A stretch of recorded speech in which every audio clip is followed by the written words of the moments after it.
doing that, I was face to face with it. It was holding me by my throat, and it felt like it was sucking something out of me. I probably should have been more scared than I was when I witnessed the exorcism. I turned and looked on my right side. When I did, there's a beam on the side of the tree, a large beam. It's looking at me and I'm looking at it. After I hit the lock button and looked back up, I saw red eyes staring back at me. That they're going to show multiple gods all over the earth, be able to speak in people's languages, and at that point, it kind of converge into this one entity, which will be revealed as extraterrestrial. You'll realize that aliens are the gods of old, and at that point, it'll wipe religion out of the context of humanity. No, it couldn't have been a person, I know that. I know that people can't run through the woods like that. So this thing comes into view, and I see it. It's 50 yards away from me. It's walking on two legs. It's huge. This is a big, hairy-looking being.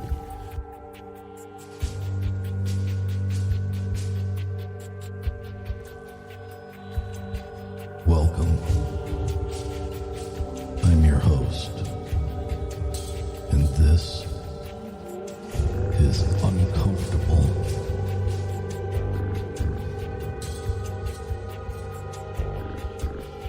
Hello, everyone, and welcome back to the show. I am your host, Eric Szilagyi. If you've got an uncomfortable experience you'd like to have featured on the show, please get a hold of me at contact.uncomfortable@gmail.com. Make sure to follow us on Facebook and Instagram, both at Uncomfortable Podcast 65. Most importantly, please share the show with others and make sure you leave us a 5-star rating and review wherever you can. Those are the main ways you can help in getting the show out in front of other people. The more people listening means more great guests coming forward with their experiences to share with you, the listener. Tonight's guest is a listener favorite that I wanted to do another episode with. It was going to be a while off yet, but she contacted me very recently, and it just seemed to make sense to go ahead and jump ahead with this episode so she could get a message out to each of you, and we could cover a plethora of additional information for you.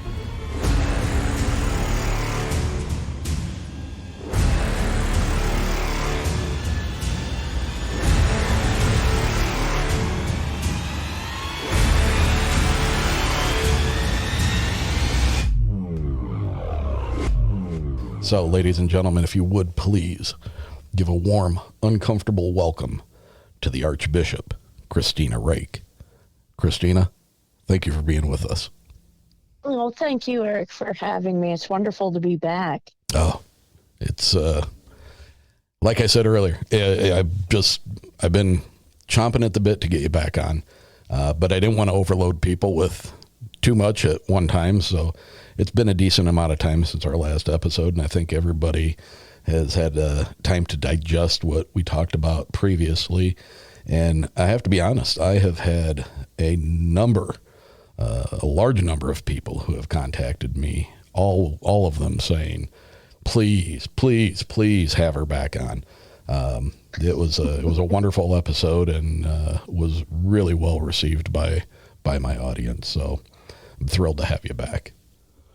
Thank you. It's so kind. I got some messages too, and I had to laugh because I'm nothing if not overwhelming. So,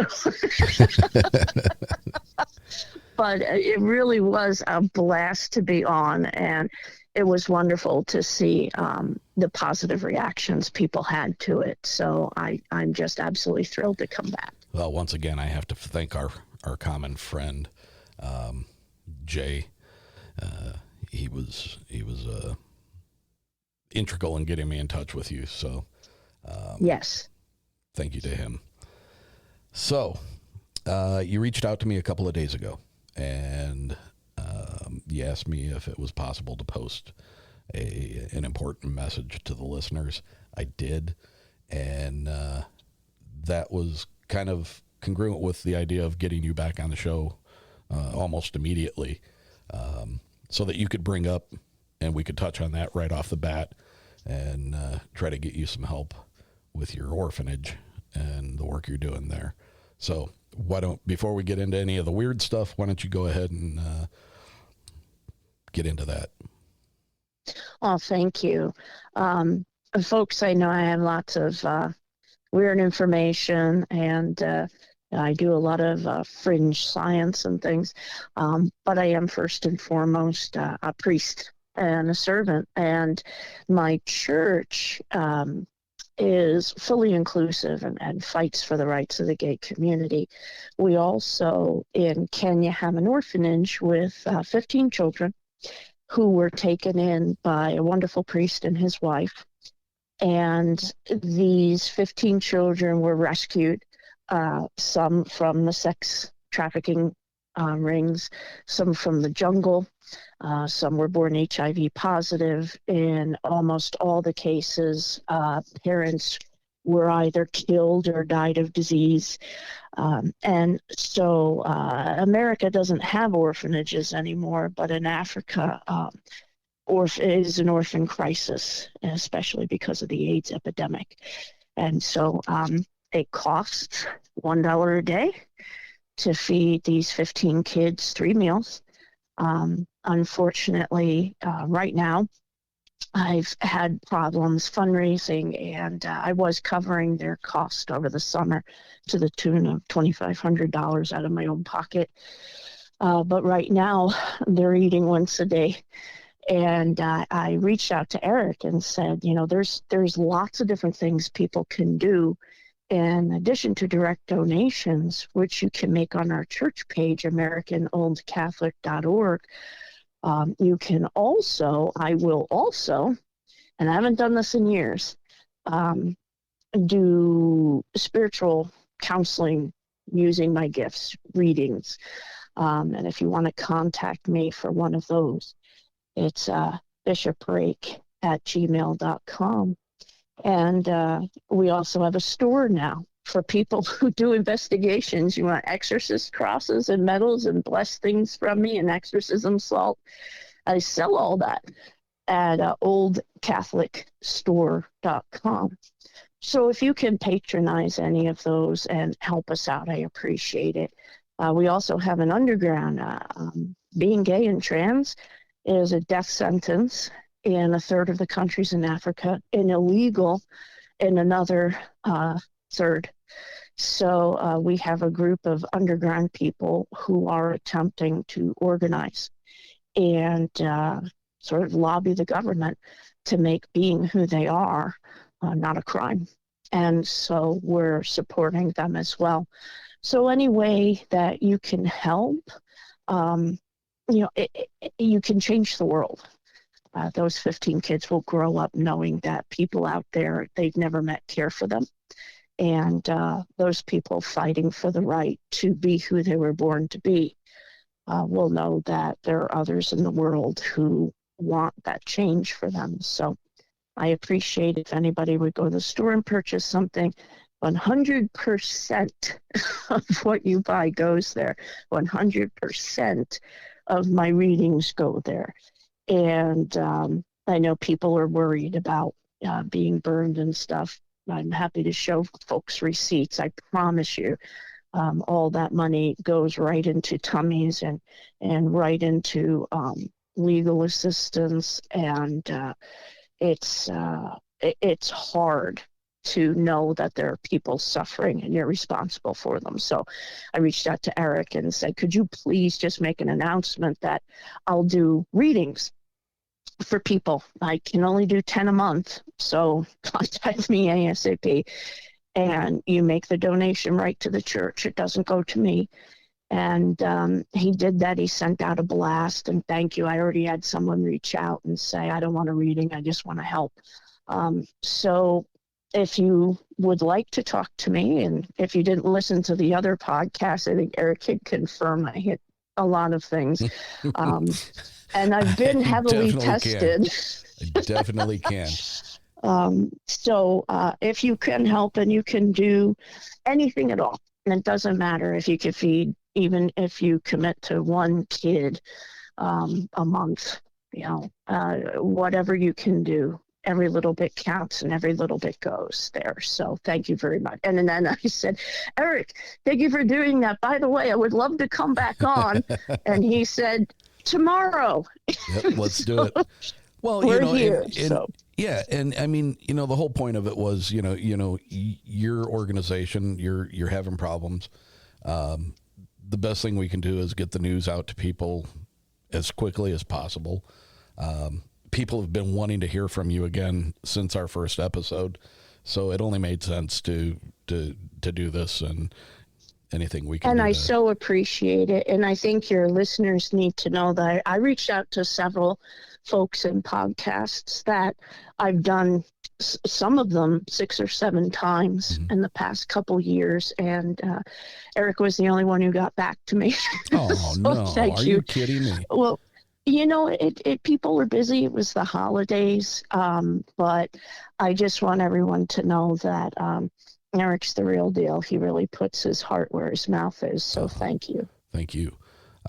It only makes sense. I mean, this is the holiday season. People are generous. It's all about making sure that everybody is cared for and helped and gets the things that they need. And, what better time of year to, do something nice and help somebody out that, obviously we'll never know your name, never know where you were from or anything. It's just being a good person. And if you have the ability to help, then help. I'm not asking anybody that doesn't have 2 nickels in their pocket to give those 2 nickels up. That's not what we're asking for. But if you do have the ability to help, then please reach out to Kristina and help make these kids' life a little bit better.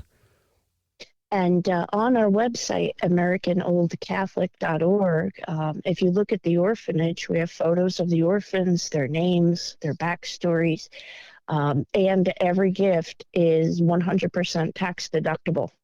So you will get a letter from me, and you can use it when you do your taxes. So you always get something back, and I can at least offer you that for your generosity. So thank you. Well, there you go. There you go. Help out people in need. That's what good people do. So yes, thank you. All right. Well, as I indicated in a message to you yesterday, I believe, we covered a number of things in that first episode that we did. And I asked you what you had up your sleeve that was things that we did not get too far into or didn't even touch on. And you, in no time flat, sent me a very large message of things that we could get into. So let's do that. Yeah, I spend a lot of time with my nose and weird stuff. So I think my response to that message was, "Yep, all of that." Well, we'll cover everything that you want to cover, and then I promise you there's probably still another 15 episodes in me. So that's perfect. That should take me right to about retirement.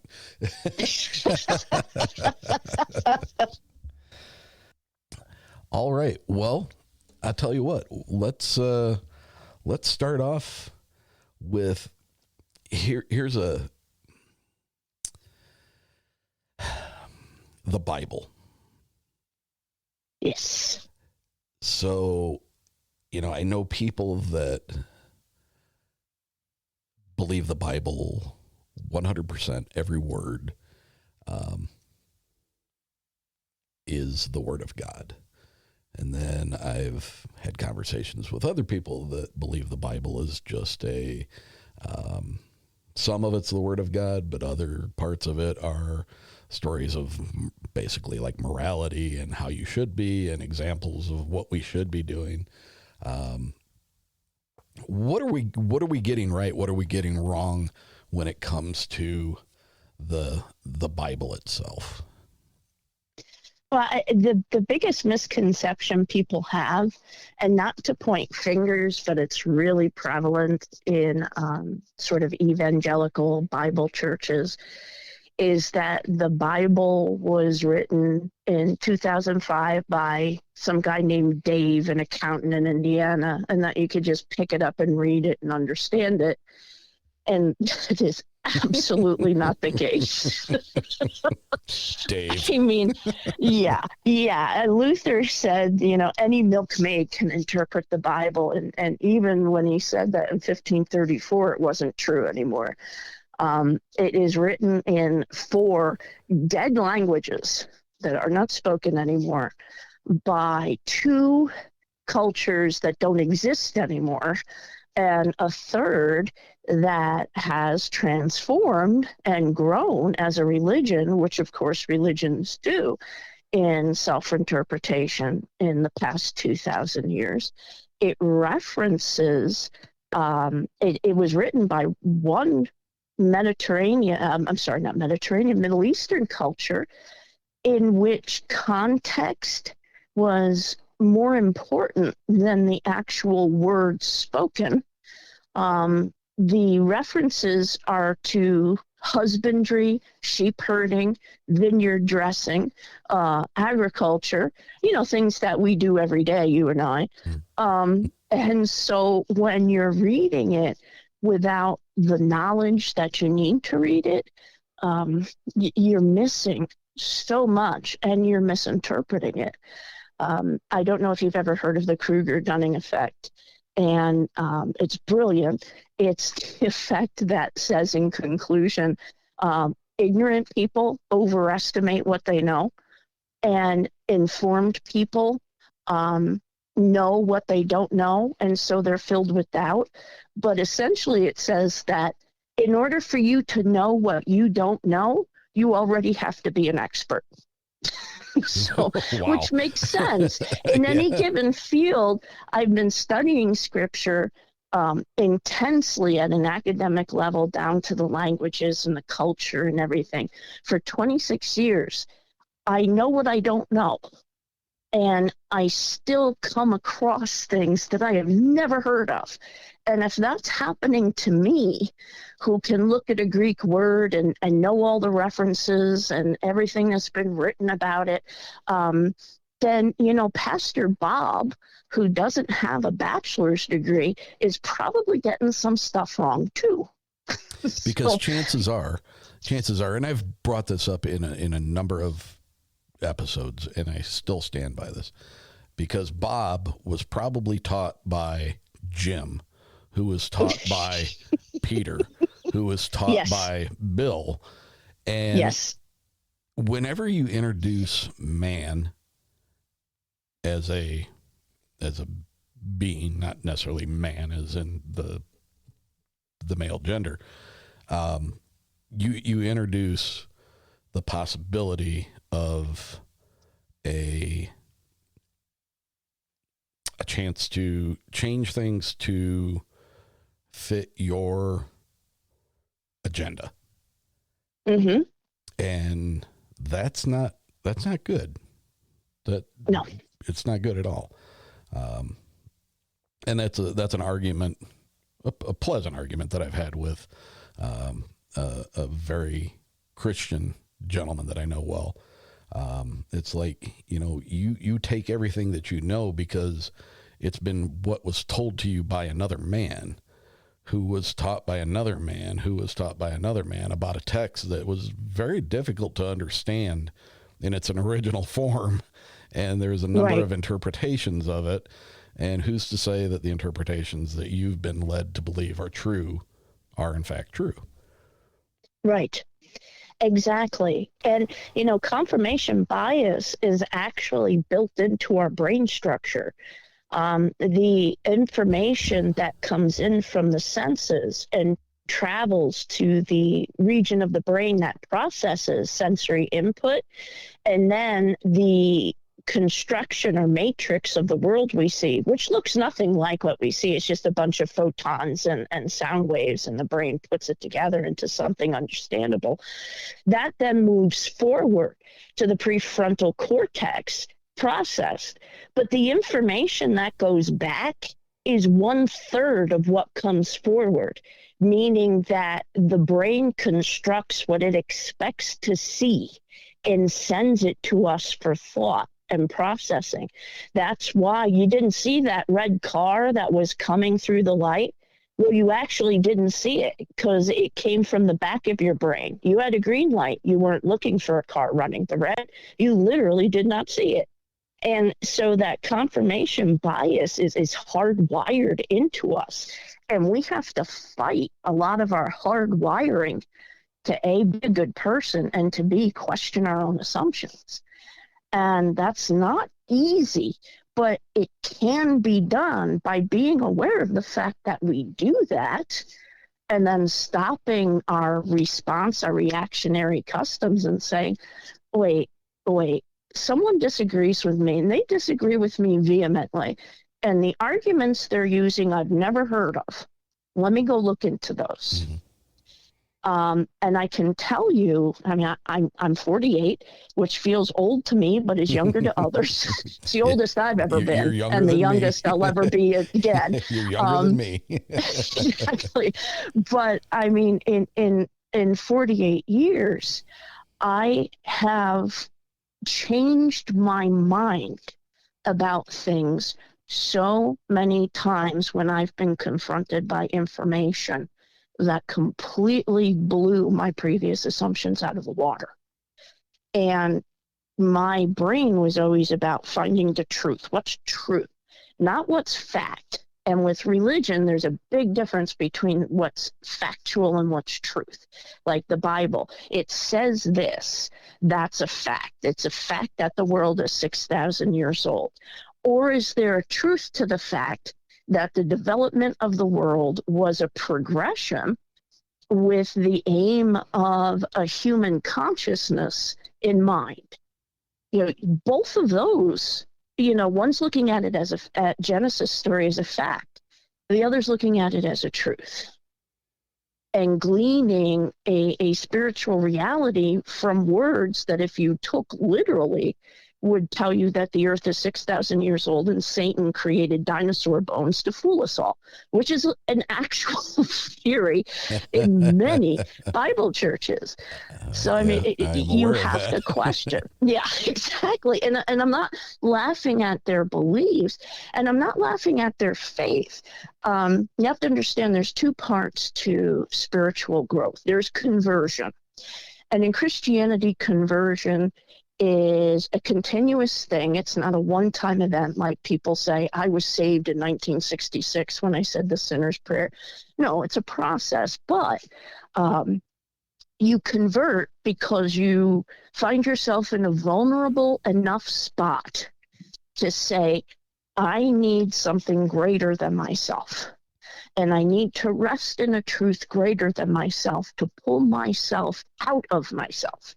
And that realization can happen in a Bible church, an evangelical church, a Catholic church, nature, when you see Bigfoot, when you see a UFO, whatever happens that is a conversion experience that completely transforms your worldview, your paradigm. What happens after that is called formation. Formation is when you learn about what just happened to you. And unfortunately, people tend to think the conversion experience was all about where they were and what did it, rather than the fact that it was where they were in themselves. And so people can have genuine Christian experience. They can encounter Christ. They can feel God. They can feel different. It changes them physiologically. But then they get bad information about who they just met. And I always try to separate those, because when you're talking about faith and you tell someone they're wrong, you know, they go to that experience and say, no, I know I'm right. I was there. When you tell them that experience was true, but what you were told about it is inaccurate, then you can have a discussion with them, because then they don't feel attacked. Interesting. Wow, that makes a lot of sense. And I think that's true of people who have very firm beliefs that we don't agree with. You can tell them, I know you feel different because that's happened to you, but let's talk about what you've learned about what happened to you. That's where I think things might have gone astray. And then the conversation becomes about information rather than interpretation, rather than about the experience. And the discussion is much more civil from that point of view. Wow. That you mentioned, like whether you saw a Bigfoot or you saw a UFO or that, that all being part of the conversion. And yes. That kind of answers a question that I wasn't going to ask, but a kind of answers a personal question that I've had that, everyone that listens to this is aware that I've had a number of things happen in my life that are odd and the reason why I like talking about this stuff and decided to do this show. And before we started recording, I specifically said to you that I've had a number of people who have exhibited gifts much like yours, and have proven to me beyond a shadow of a doubt that they are legitimate with their gifts because of some of the things that they've brought up. And I feel like I'm going through a process. They've told me that I'm going through an awakening. And I have to say that and I said this to you before we started recording, it's not something that I'm actively seeking. It's not, I'm not against it, but it's not, I don't spend my day thinking about, how am I going to ascend to a higher plane where I can, how do I open my mind more to this stuff?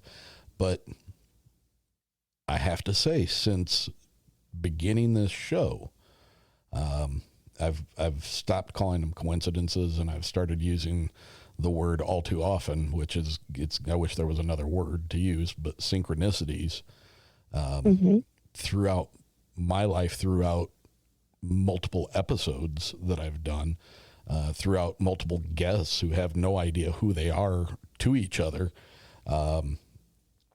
So many things have culminated in what I can only say is an awakening. It sounds cliche to say, but I am experiencing things on a pretty regular basis that seem odd, that are things that I don't think I'd normally have been aware of, and I don't even begin to know what to do with it.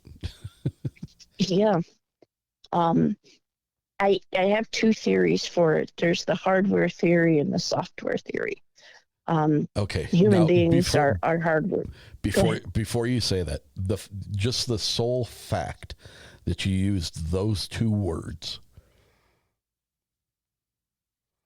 I was explaining to you prior to going on, and listeners will realize what I'm talking about, my trip down to Tennessee early October.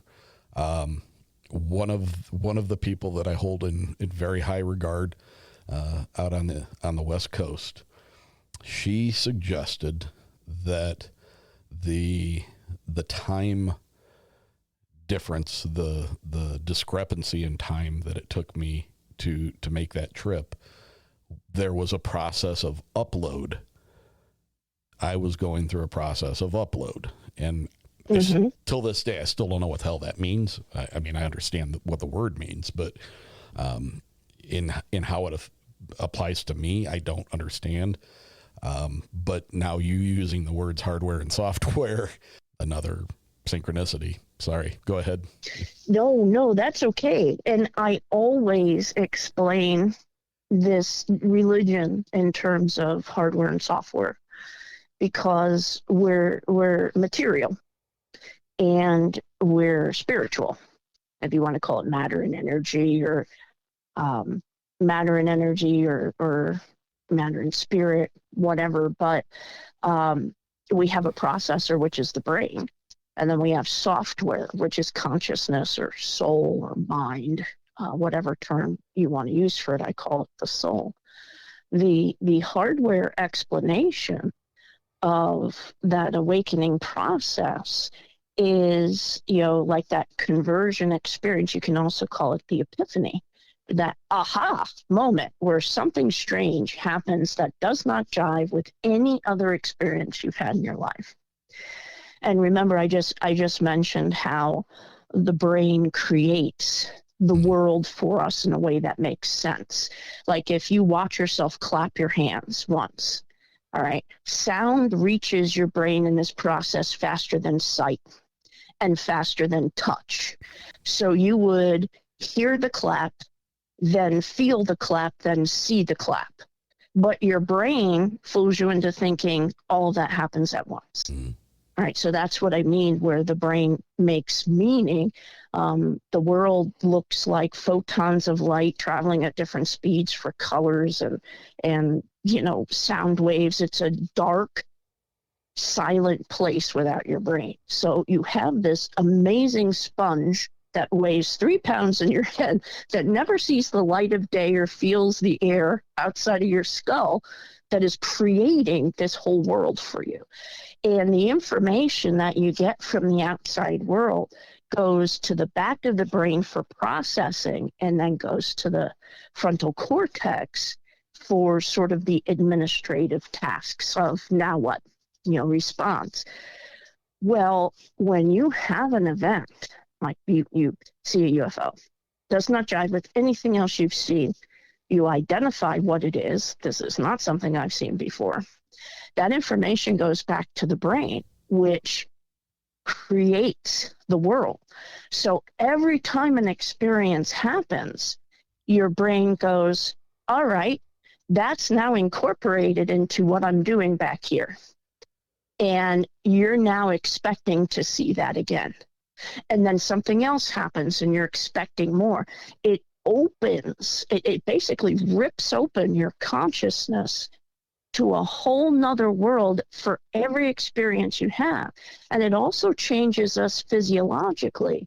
Like I was a part of Project Psi, 300 psychic mediums tested, one area of their brain lit up. And in 10 minutes of doing a reading, they have blood sugar drops of up to 30 points. Excuse me, really quick. Project Psi, are you aware of Sherilyn Carter? Yeah, she was part of it. Yeah. I know her. We worked together on it. I was the first medium they tested. That's incredible. And I've had her on the show a couple of times.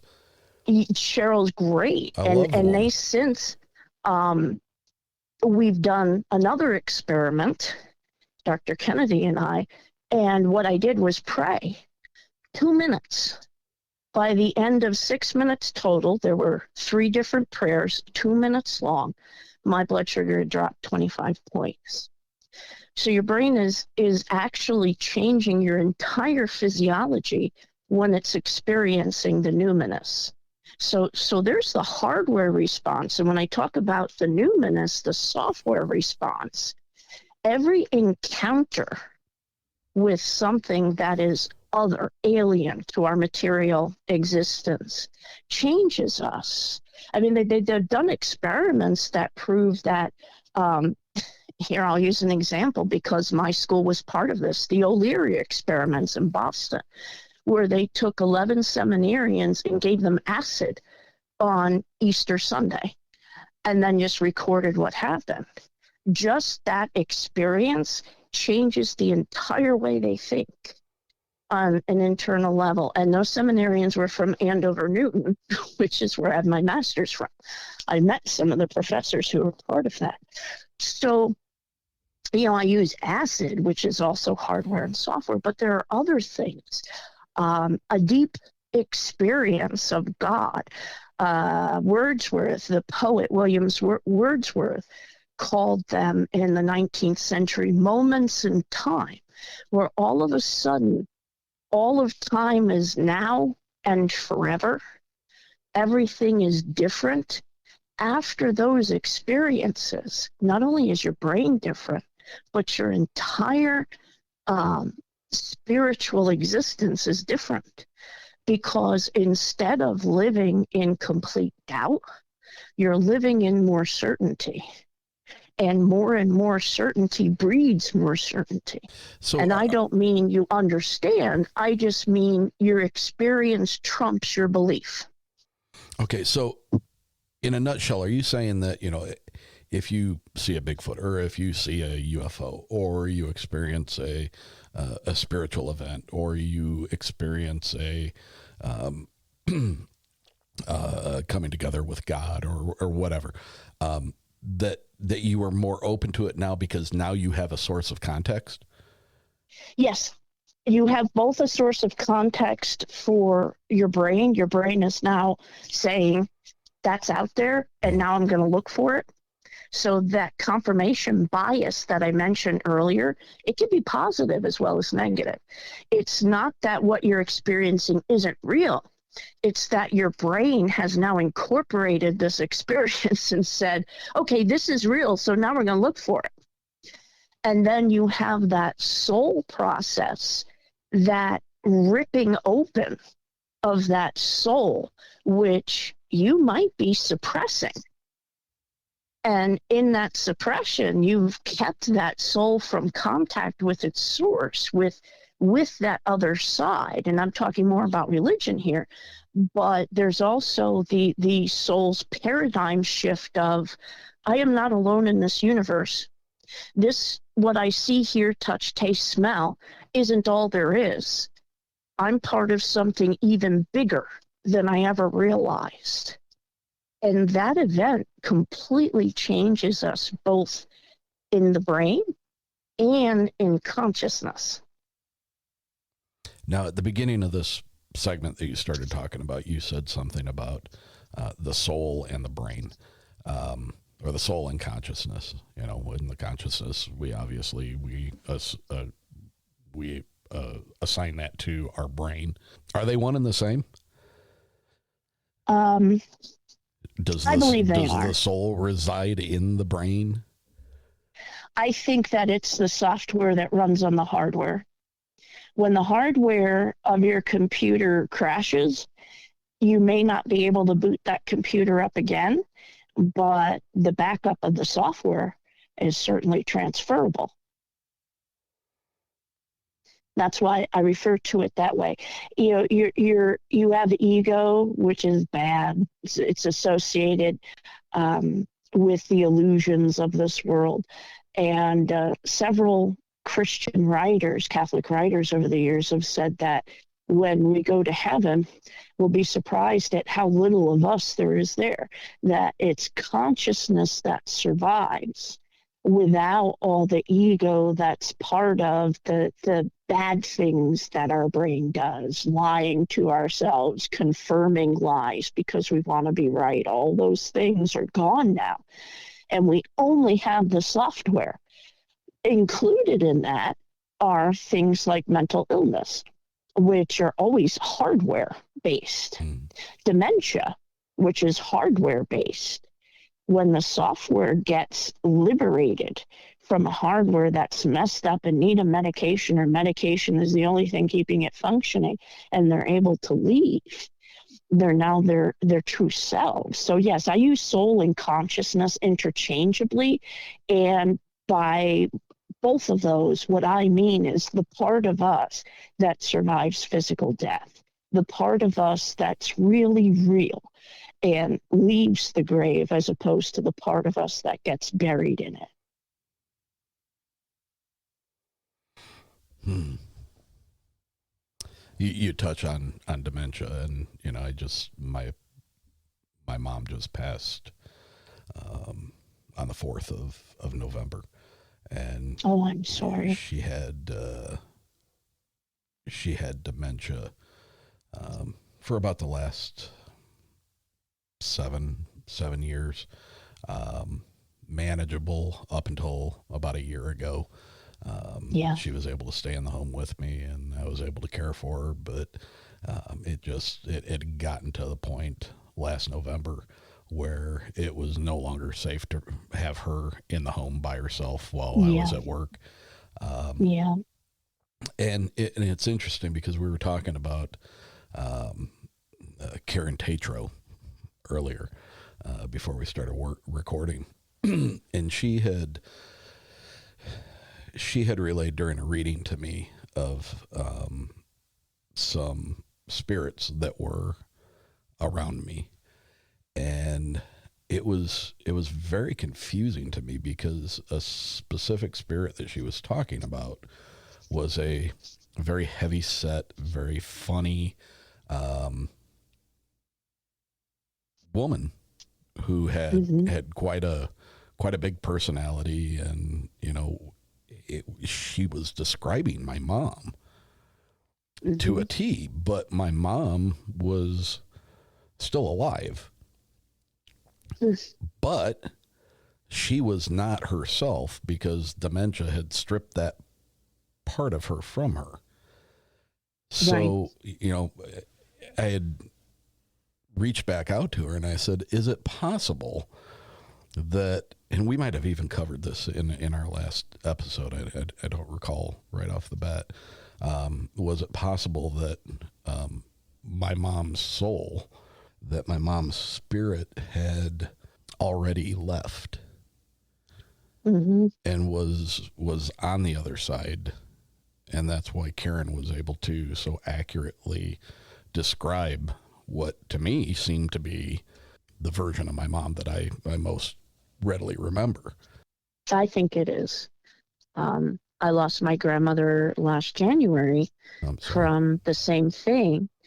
And she had lived a long life. She was 94, and she had told me 10 years earlier, if I died tomorrow, I'd be happy. I had a great life. So it was more, a release that she was finally free from this horrible disease that, and you've been through it too, caused her to wake up every morning, freaked out.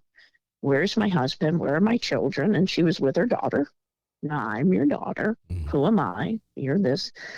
And, I had glimpses of her before she passed.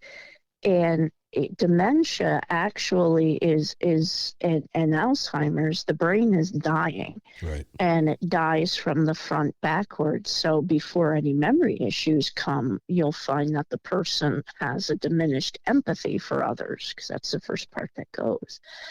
And, that happened to my grandmother. And if the brain is dying, and I happen to believe that's kind of where the spirit is, where the spirit's tethered. That's kind of my opinion about it. But if the material part of us is dying and the body is a shell, then of course the spirit can leave early. Or the spirit is already so close to the other side that it can appear and let you know that it's okay. It knows what's happening. And it's all going to be okay, because it's not affecting that part of them. It's just hurting the body. Yeah.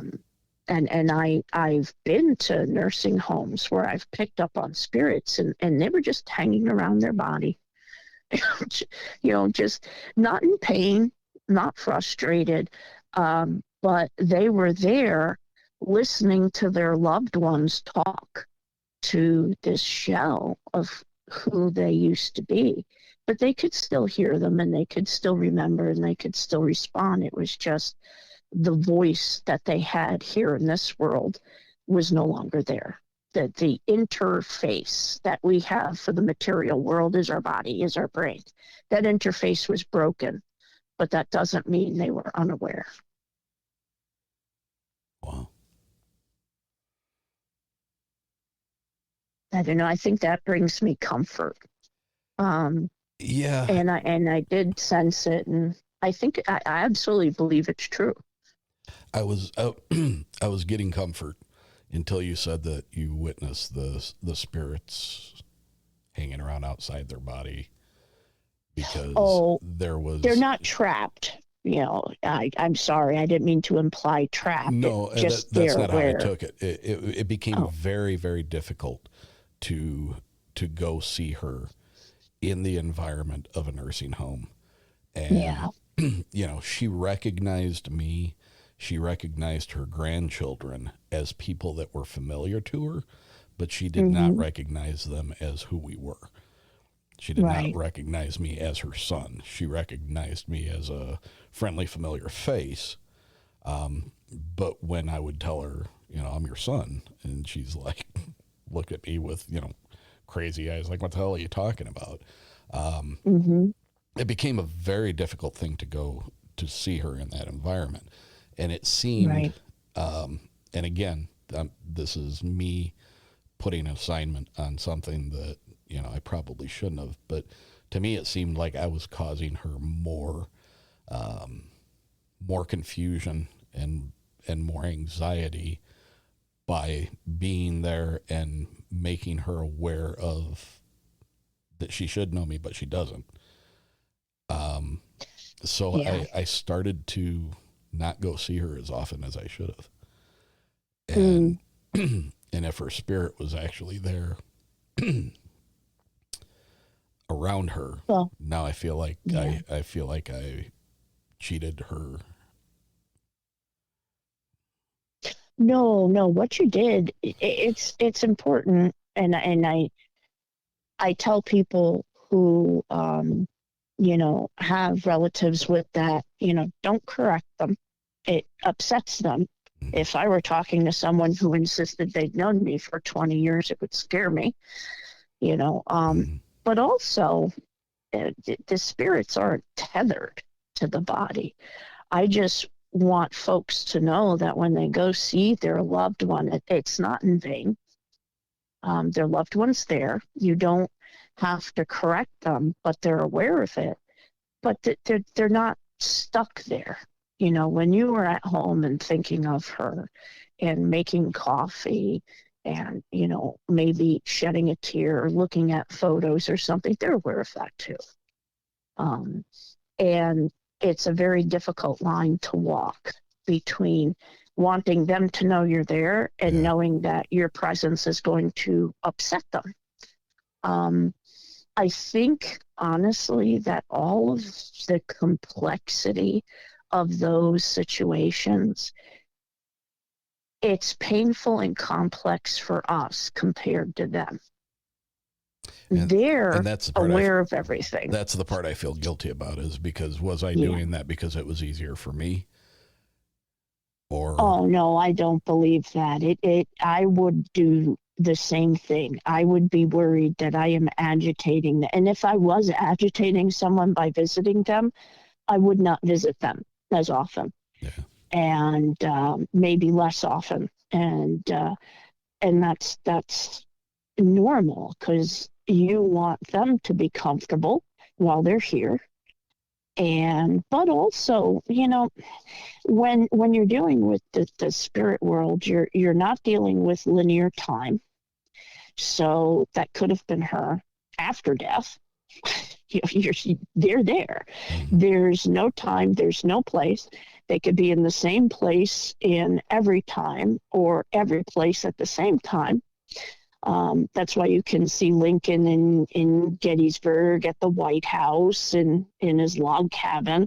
They can be all those places all at the same time. There's no such thing in the spirit world. You're dealing with a human person, and the compassion that we have to have for our bodies is extremely important. I don't want to dismiss the body. It's an important tool for why we're here. And we have to remember, there's all these near-death experiences, and I've been studying them since I was obsessed with them when I was younger, because I had one. And when the people left their body, they thought they wouldn't care, but they did. Almost like your favorite car. You're like, oh, don't mess it up. You have this emotion attached to it. So I don't want to diminish that. But the complexity of us feeling like we didn't do enough is part of that grief. And I think that we have to give ourselves credit that there just seems to be no right way to handle anything like that. There is no right way to handle grief. Yeah, there certainly are no books to instruction pamphlets on how to deal. And if there were, I wouldn't believe them anyway. Every situation is different, and avoiding agitation is vital. So you did the exact right thing in that situation. I would do the same. I would do exactly the same. Kristina, why are we here? Why are we I'm here? sorry. Why are we here? Where did we come from? What is our purpose? What is? Oh, I thought you were asking me how the hell did we get to this discussion? I'm like, we always do this, Eric. You know me better than that. That's a really good question. And there are so many different answers I've come up with over the years. Like, why do we have a material body? And I've focused all my time honing my Catholic response. So that's probably the best one that I can possibly give. And there are certain things that an immaterial consciousness simply cannot experience. So I'll give you bunches of theories. I don't want to tell you what I think because I'm still not entirely sure. And I have to be honest with you, I would rather be unsure. I think the most interesting people I've ever met are the ones who are okay sitting with contradictions and uncertainties and questions and I'm okay with that. That's me. Yeah, and that is the best way to do it. And here I'm going to completely paradox this whole thing to death. I think that's the point. I think the point is to grow in a way that can't be done if you can be everywhere at any time, think anything, have any experience you want, and everything's real. I think that we're here in order to doubt, to be separated. Human beings grow with suffering. Not saying suffering's good, it's not. It's evil. Evil is the suffering of innocent people. That's my definition of evil. But we experience our greatest growth when we have a crisis. That's a better way to say it. When we experience or encounter a crisis, that's when our consciousness, that's when everything has the opportunity to change. But what crisis could you possibly experience if you live forever and there's no time? There is no crisis. I mean, if you can't die without death, what crisis could there possibly be? Without pain in the body, without difficulty, without obstacles, what crisis could you possibly encounter? I think that's part of it. I don't think it's the whole answer, but I think part of it is to expand who we are. You think about someone before they go into the military and after they come out. And think about some of the kindest people I've ever met have undergone the worst suffering imaginable.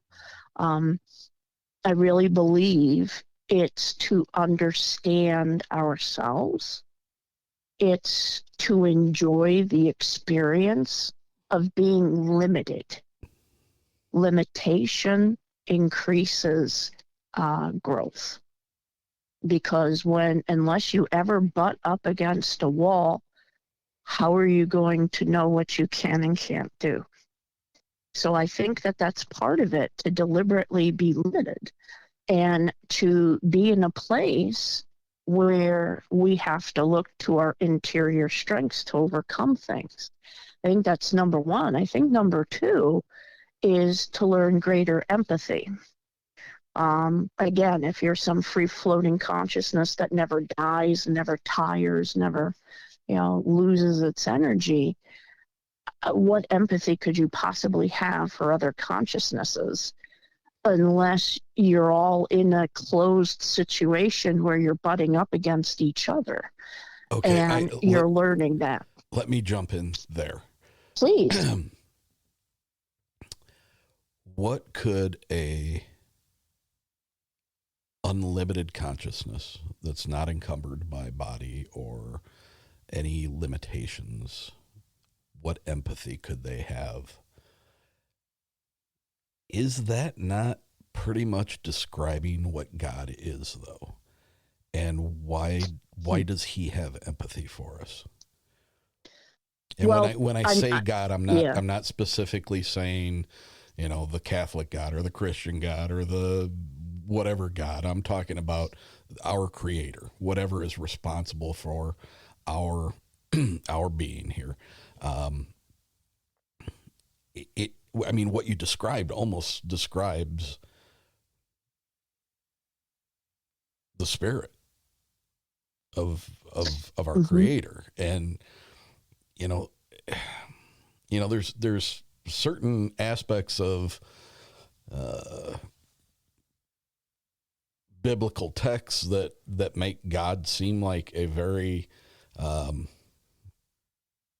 warmongering and aggressive entity, and then there's other texts that make he's the most warm and loving and most wonderful and envelops you in all of the goodness. Am I making sense here? Yes. And I think we have to learn with scripture and with everything that I guess what I'm talking about, and I've never had to actually answer the question to someone. You're welcome. I kind of know it. Yeah, thank you, Eric. So I'm going to sound like a ninny. All my priests are going to quit. And what the hell are you talking about? That's pre-existence. That's heresy.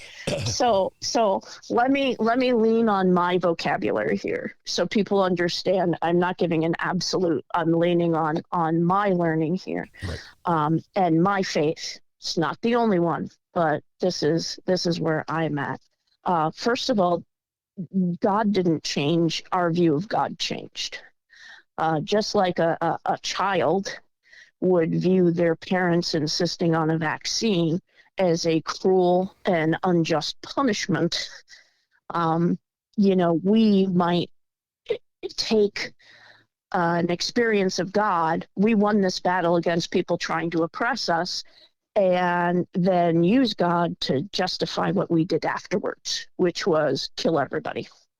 So when you're dealing with the biblical text, you're dealing with truth rather than fact.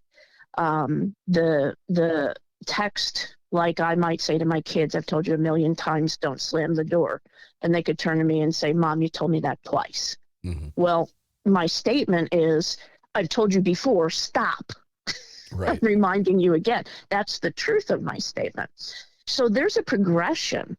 What we know about the universe at the age of 2 is different from what we know about the universe at the age of 3 or at the age of 4 or at the age of 5. And in Christianity, the belief is the following, that God is a Trinity, which means that God can know God's self. God can love God's self. There was no need for any of this. There was no need for a universe. There was no need for fickle little human beings. There was no need for a big bang. Everything was fine. And God said, you know what? I want children, but I want them to be children, not action figures. So they're going to be allowed to tell me no. I'm going to let them do that. And I'm going to run the risk of them telling me no. Even when they die and stand face to face with me, I'm still going to let them tell me no and let them go their way, which is what we call hell. It's just a space where God isn't. And if we hate God enough when we die and say, I don't want you, He'll say, okay, well, there's a space that you can go until you do. So there's how. But God didn't need any of this. He just decided, I want children.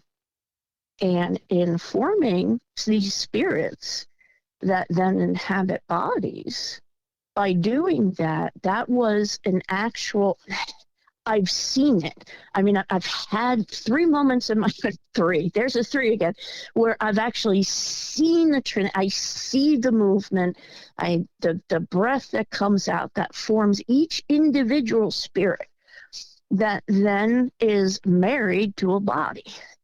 And that process is for us to make the decision for ourselves. Are you going to grow based on the encounters you have?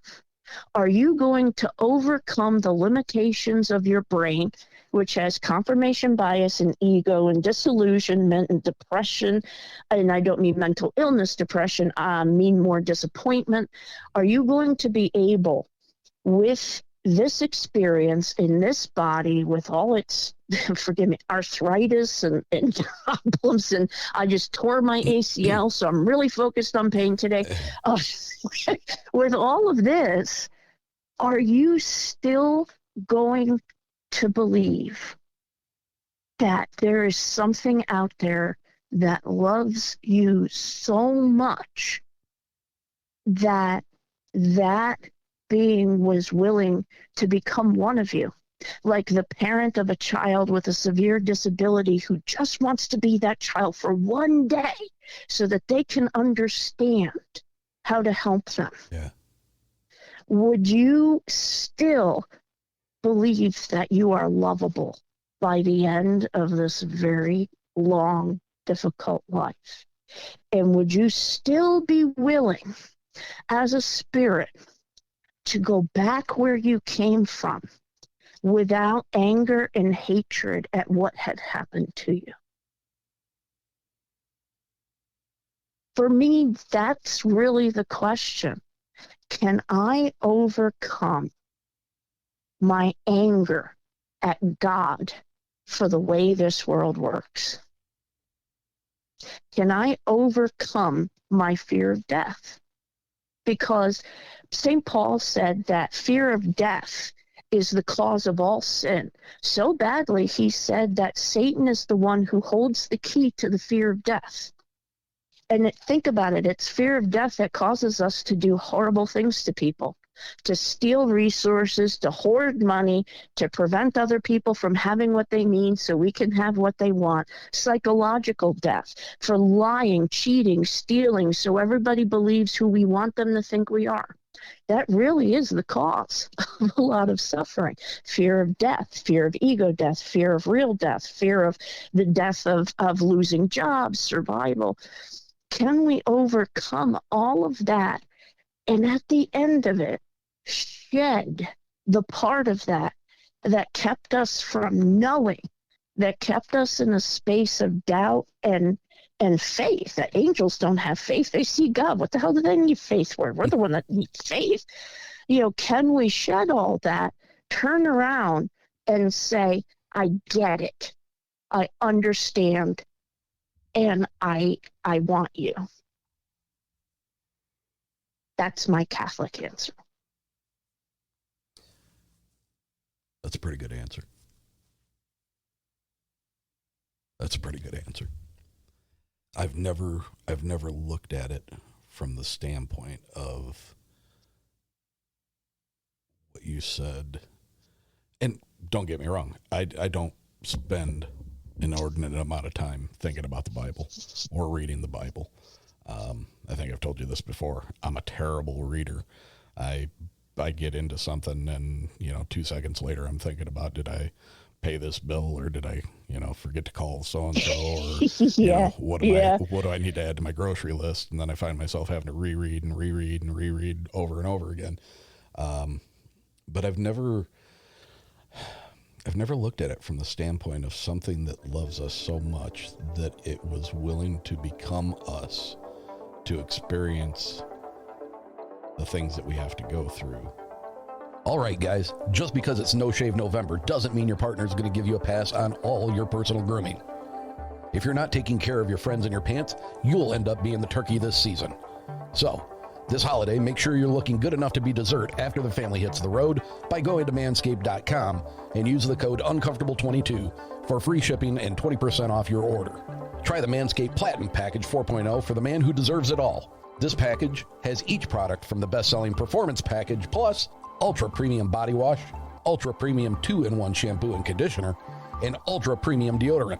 It's the best way to smell fresh from your beak to your tail feathers. Of course, you'll receive the Lawnmower 4.0 Body Trimmer, the Weed Whacker Nose and Ear Hair Trimmer, featuring the proprietary advanced skin-safe technology to protect your delicate giblets. Both units are waterproof, so cleanup is a breeze.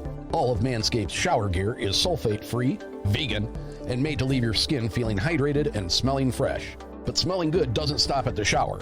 The Crop Preserver Ball Deodorant and Crop Reviver Ball Toner can solve any foul problems all day long. Once you treat your sack, you'll never go back. Get 20% off and free shipping with the code uncomfortable22 at manscaped.com.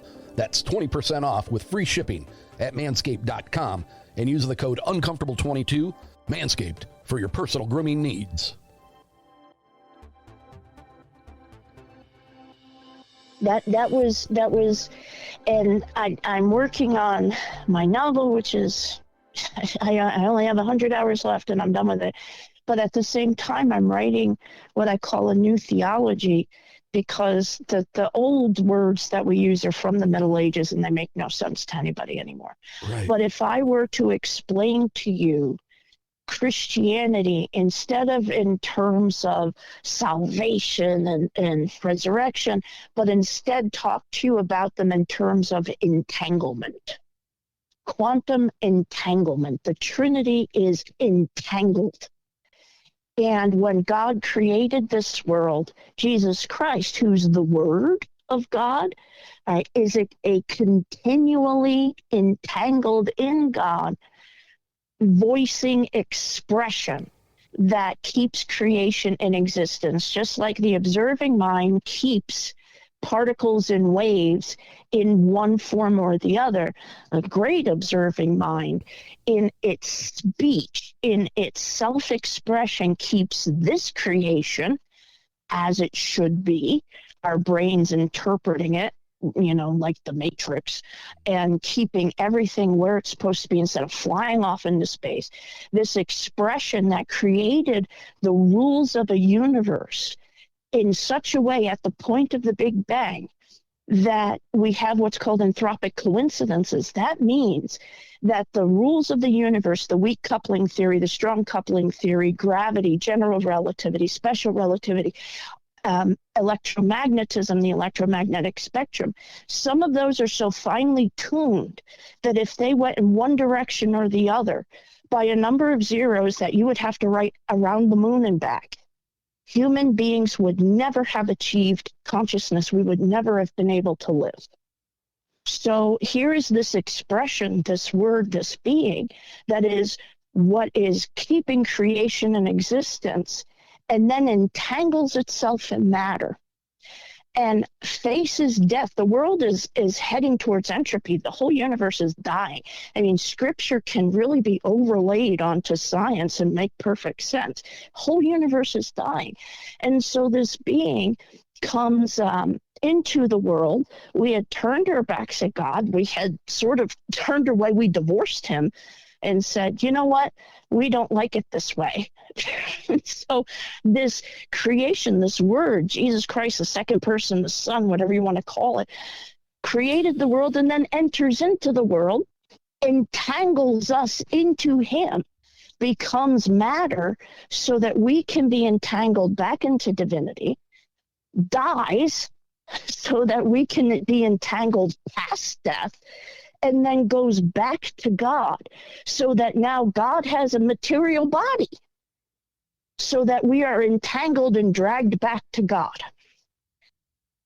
That's the circuit of Catholic theology described with new language, and that's the book I'm writing right now, because I think it makes more sense, especially the younger people who are sick and tired of us using medieval words.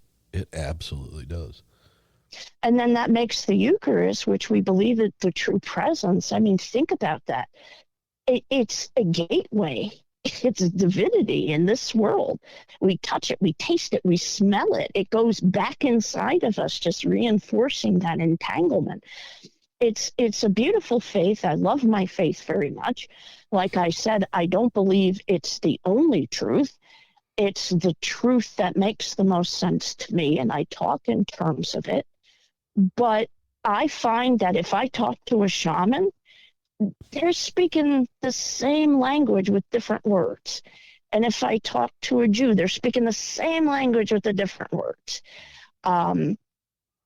If you were to go into a cathedral that had 200 stained glass windows, and each window represents a different religion, and the same light from the sun is coming through all of them, you could react by ignoring the windows.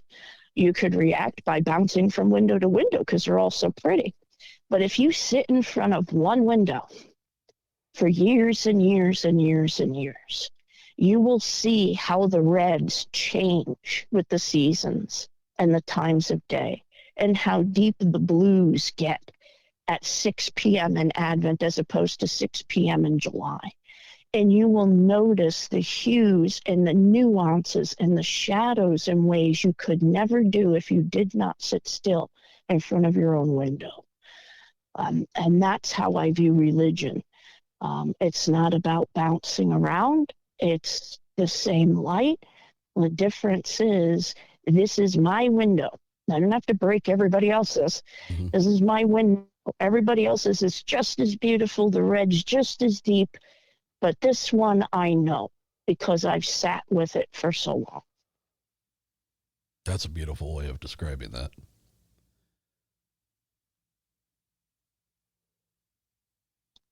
Yeah, that's a very beautiful way of describing that. You mentioned back when we turned against God and we were angry at God and all that. Was that a reference to like the books before the Bible, things that have been omitted, things that aren't typically, like back in the days where apparently the Nephilim and the Watchers and all that, and the gross misuse of sexuality with, animals and people and all that. Is that a... Oh, I was talking about what we call before the fall, like Adam and Eve and before the fall. But I'm going to hold onto that. You guys will have to read the book when it comes out, because I get talking about the Nephilim. My dear God, are people so screwed up about the Nephilim? And here I said, don't break windows, and I'm smashing through half the world's windows with the Nephilim. But I'm not, honestly. I'll explain. I'm such a hypocrite, but anyway, no, my concern is that people kind of take the original and run with it in ways that just aren't there in the beginning, but then they claim that what they're saying is ancient because the Nephilim legend is ancient. So that's what it bothers me, because the legend of the Nephilim is Jewish and Christian, mostly Jewish, but then it was carried over by the Christian church, which until 1500 is Catholic church. And people take it and then they divorce it from its context and make up new stuff about it. And that bothers me. I mean, just like, the Cleveland Indians doing the tomahawk chop is incredibly offensive to Native Americans. It's offensive to me when someone grabs something from a religion, runs with it, and makes up new stuff. I'm like, look, you can do that. You can make up anything you want, but don't say that what you're making up goes back to the original, because it doesn't. Can we get into specifics? Yeah. Here's the thing with the Nephilim. And there's a Nephilim in my novel, so I'm not saying it's a bad thing.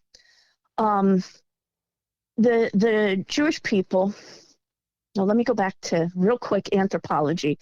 There were a succession of kingdoms in the area of Egypt, the Nile, Mesopotamia. And it started with the Akkadians, who became the Samaritans. Now, the Samaritans invented written language. So we're talking 5000 BC to 4000 BC.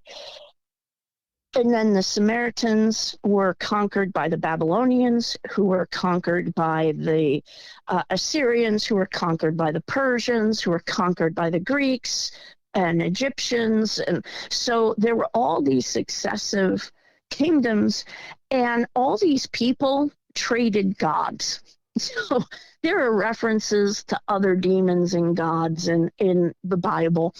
Lilu, or Lamishtu, and Pazuzu are probably two of the famous. Pazuzu was the demon that possessed Reagan in the book The Exorcist.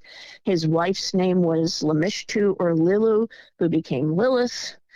And what's called the Mesopotamian Hell Tablet, Pazuzu is whipping his wife Lilith while exorcists try to remove her from a person being possessed by her, because there was no such thing as pure evil gods or pure good gods. So anyway, there were these myths moving up into Judaism who were the first to have one God. Well, as they look at evil, there was a question of, look, there are demons. Sumerians had 5,000 demons and medical books on how to exorcise all of them. Toilet demons, lurkers, desert goat demons, I mean, tons of them. And this is part of my demonology course, just tons of demons. Well, the question became for the Jewish people and their surrounding area around the time of the Greek occupation of Jerusalem. So we're talking about 1000 BC. And the question became, well, all right, where'd they come from? Where'd demons come from? You know, it's a good question. If we have one God, and then all these other gods are demons, and that's what each kingdom did. They made each other's favorite god a demon. So they're like, because they didn't like them. So your god Baal's a demon, but Baal was the savior god of the Hittites and a pretty good guy. But, you know, the Jewish people didn't like the Hittites, so Baal's a demon. So that's what they used to do to each other. They just demonized each other's religions. But the question became, where'd they come from? Because if God is all good, why are there evil spirits? Why would this good God send evil spirits here? Right. There has to be an answer to that. People think religion invented evil, but the fact of the matter is evil invented religion. Right at the beginning, we looked around and said, why is life so hard? Why do people die? Why do the innocent suffer? And the answer became, well, there are spirits in charge of everything, which became gods. And some of them, gods could be either nasty or they could be good. You had to keep them on your good side by doing little sacrifices and rituals and stuff. And eventually, when we landed on monotheism, one God, and we decided that one God is good, we had to say, well, then why is there evil? Why would a good God do evil things? Well, during a time period very close to when Jesus came, we call it the Second Temple period, because the Jewish people built the Second Temple under the Greek occupation and then Roman occupation.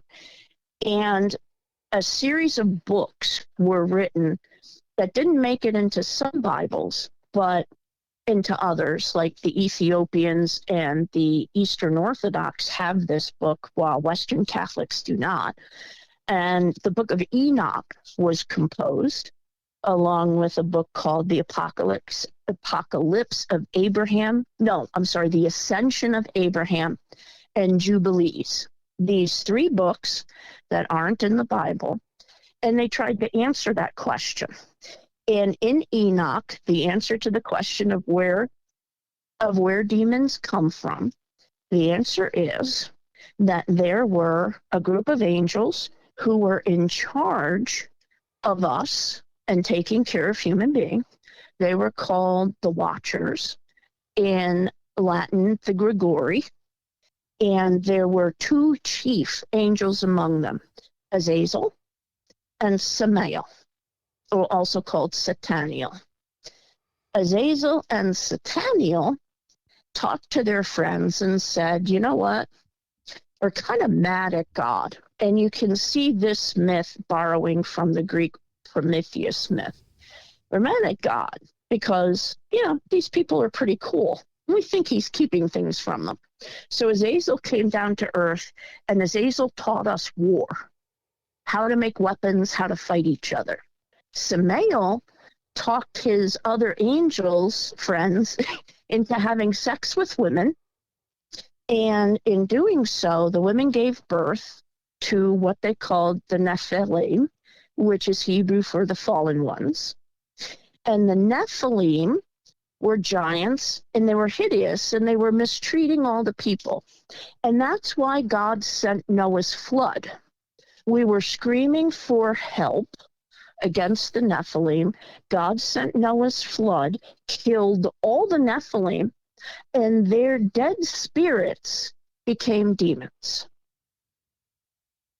Now, a competing theory started around the same time, which gained traction with early Christians in the time of Jesus. But the New Testament talks about both. It talks about the Nephilim, and it talks about Lucifer, the seraphim, which is Hebrew for burning ones, the highest angels next to God of the 9 different types of angels moving from God towards earth.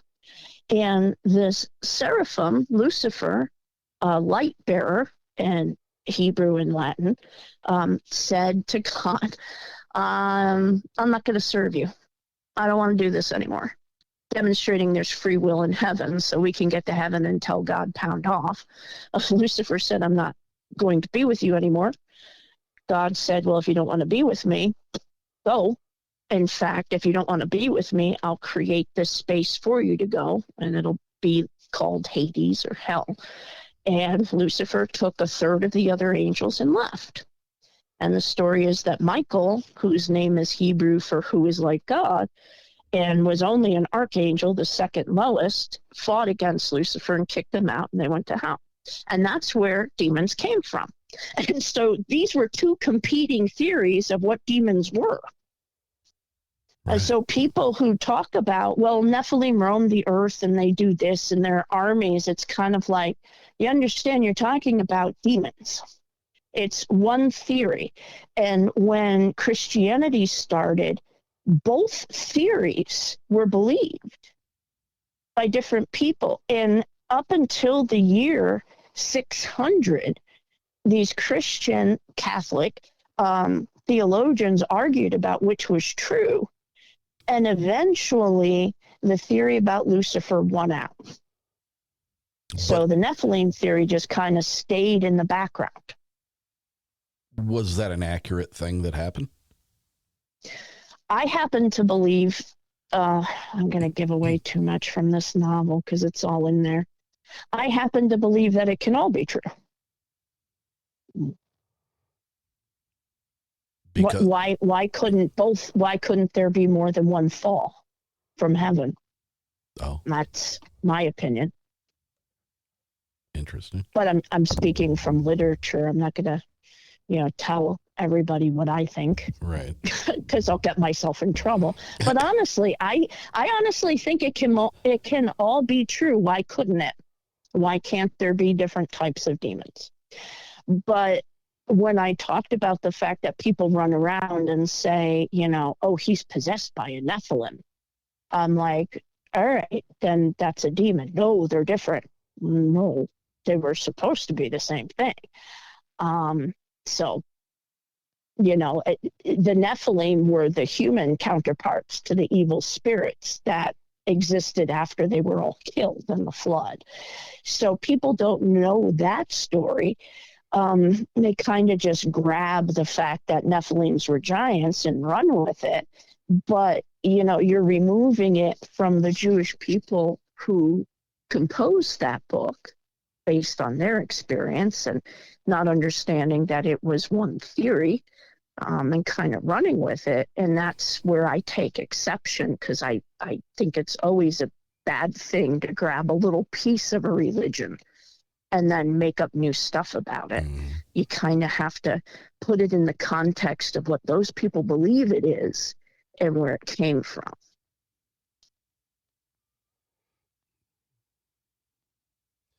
That's interesting. Are those former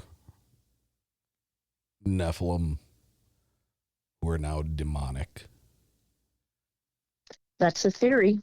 Are they? They are literally where demons came from. Or evil spirits, because those are different from demons. Can you be a little more specific with that? In Judaism and Christianity, there are evil spirits, which were former living people or beings, because the Nephilim were half human, half angel, and they died.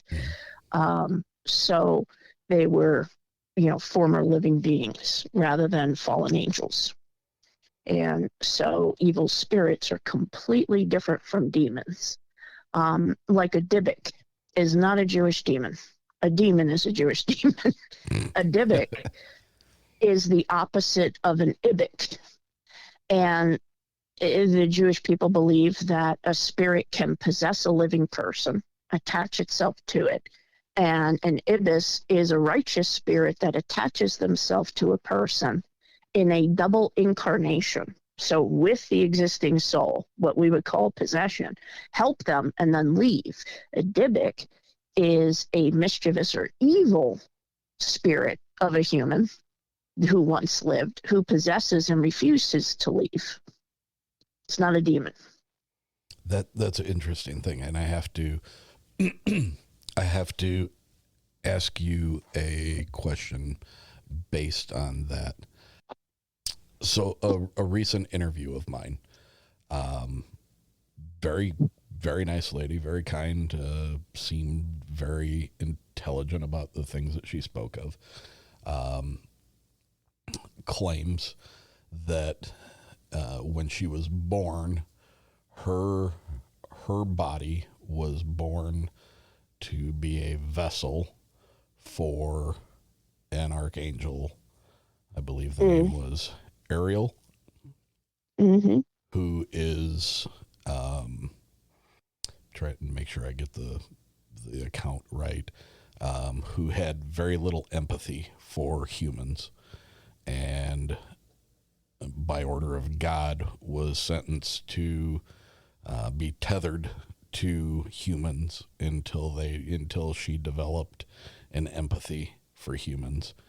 And this woman states that this is like Ariel's last time around. So is it possible that a human and angel can be entangled in the same body for the purpose of dispatching demons? Absolutely not.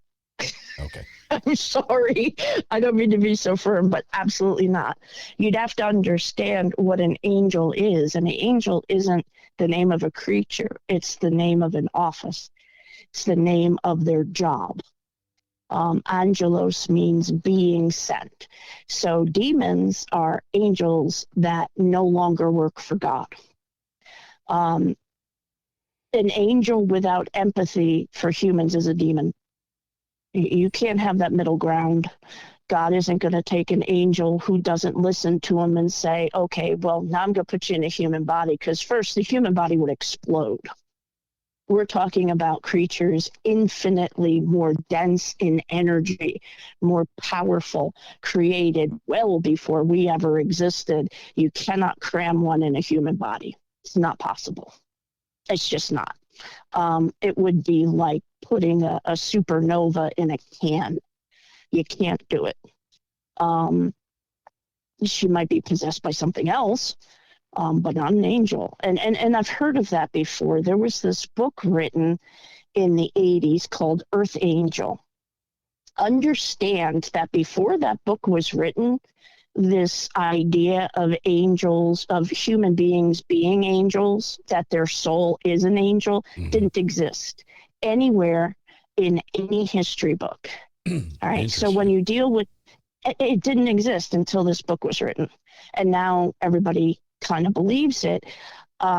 When I'm giving answers about these books and everything, these are not my theories. Demonology and angelology is an actual academic study. You could get a PhD from Notre Dame in this. And the books I have are actual academic books, some of them written as early as the 800s. So I'm not reading the New Age books, the type of things that have been written since the New Age began in the early 70s.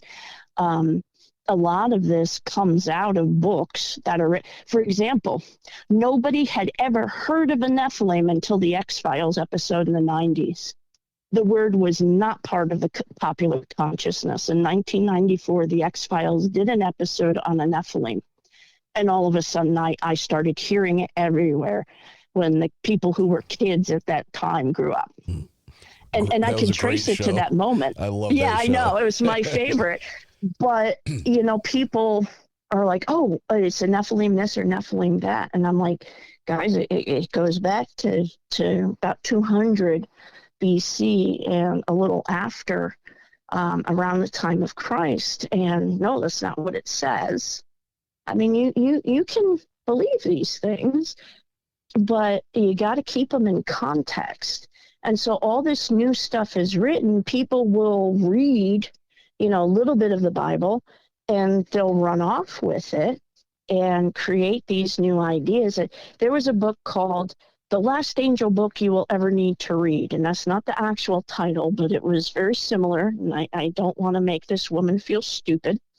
But she listed here. This is why I say that. The angel Yahweh appeared to Moses as a burning bush.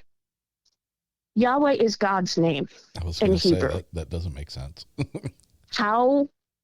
And in it, she's prescribing tea in archangel possession. The other thing is, people think archangels are powerful. They're not. They're second to last on the list.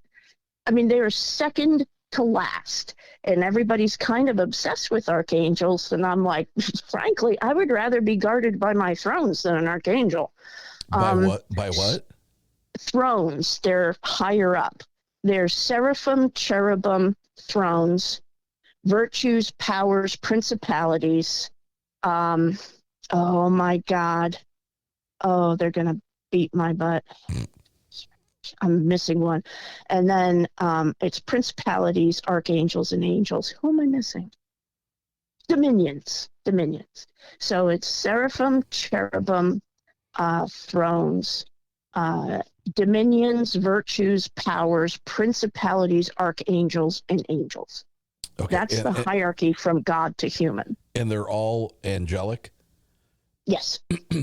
What is an angel? What are they? What are they composed of? That's a good question, because I've read some really interesting science theology books that say they're photons, and but actually, my definition for it, based on all my reading, going back to Samaria, is they're reflections of divinity.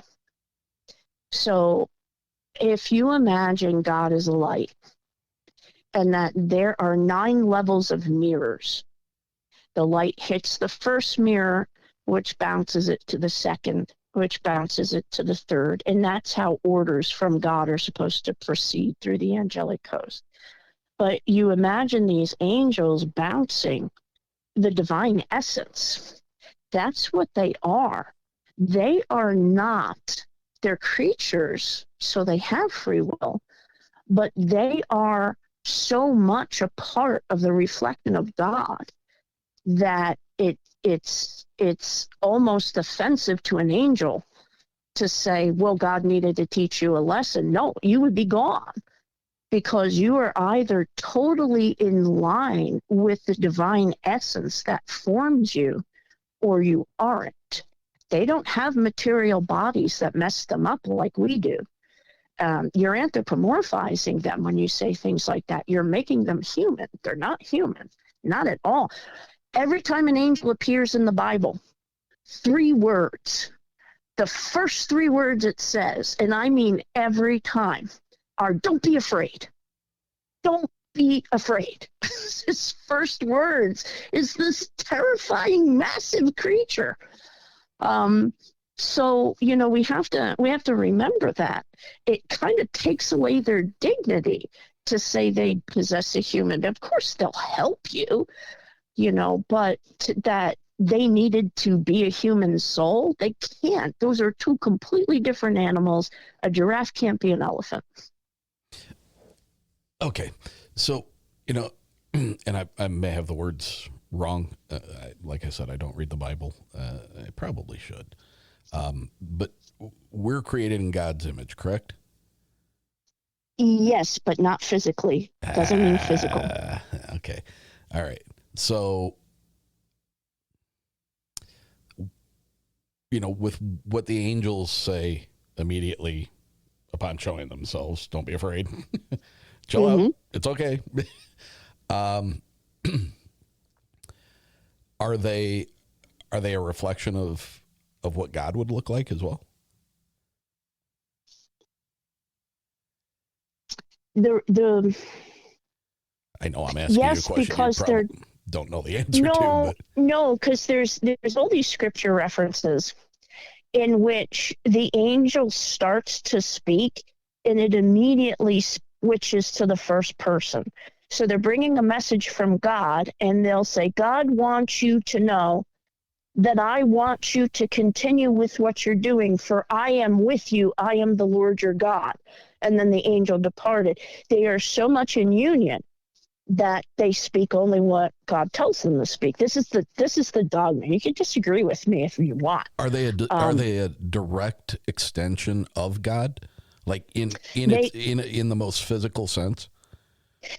Yes. If I'm talking about actual what they would look like to our eyes, they can take any form. They can even pretend to be human. So they can form into human form just like Lucifer can. The only difference is Lucifer always gets something wrong. So it'll be off. He'll have a hoof or something. In the Middle Ages, he used to be painted with a face on his rear end. And just to show that just how perverse he was. But when we're in the image of God, that means that we interact with the world in a way that gives inanimate objects moral power. And what that means is that we are co-creators in this world. Angels are not. They cannot co-create this world. They can only enter it on demand. So where I grab a knife and I go... By demand of God? Yes. So because you hear of people that, call upon angels to help, right? Yes. So is your message actually going to God, and then God determines, hey, you guys need to go take care of this. Go ahead and go down there and see what's going on. Yes, that's what's so amazing, is that these creatures who are so much more excellent than we are and contain so much more of the love and divine essence of God are at our service.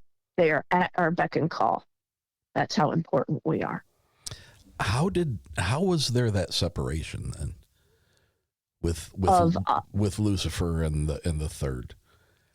How did they get so twisted up as to? Well, there's lots of theories. Understand that the church just says that he left and took some with him, and that we know at least Lucifer's in hell. I mean, it doesn't actually make a statement. So everything we're talking about, even with what I'm offering, are theories. I don't know. These are theories that have been come up with by theologians for the past 5,000 years. I just happened to read all that writing. But that separation, one theory is that it was pride, that Lucifer just did not want to obey.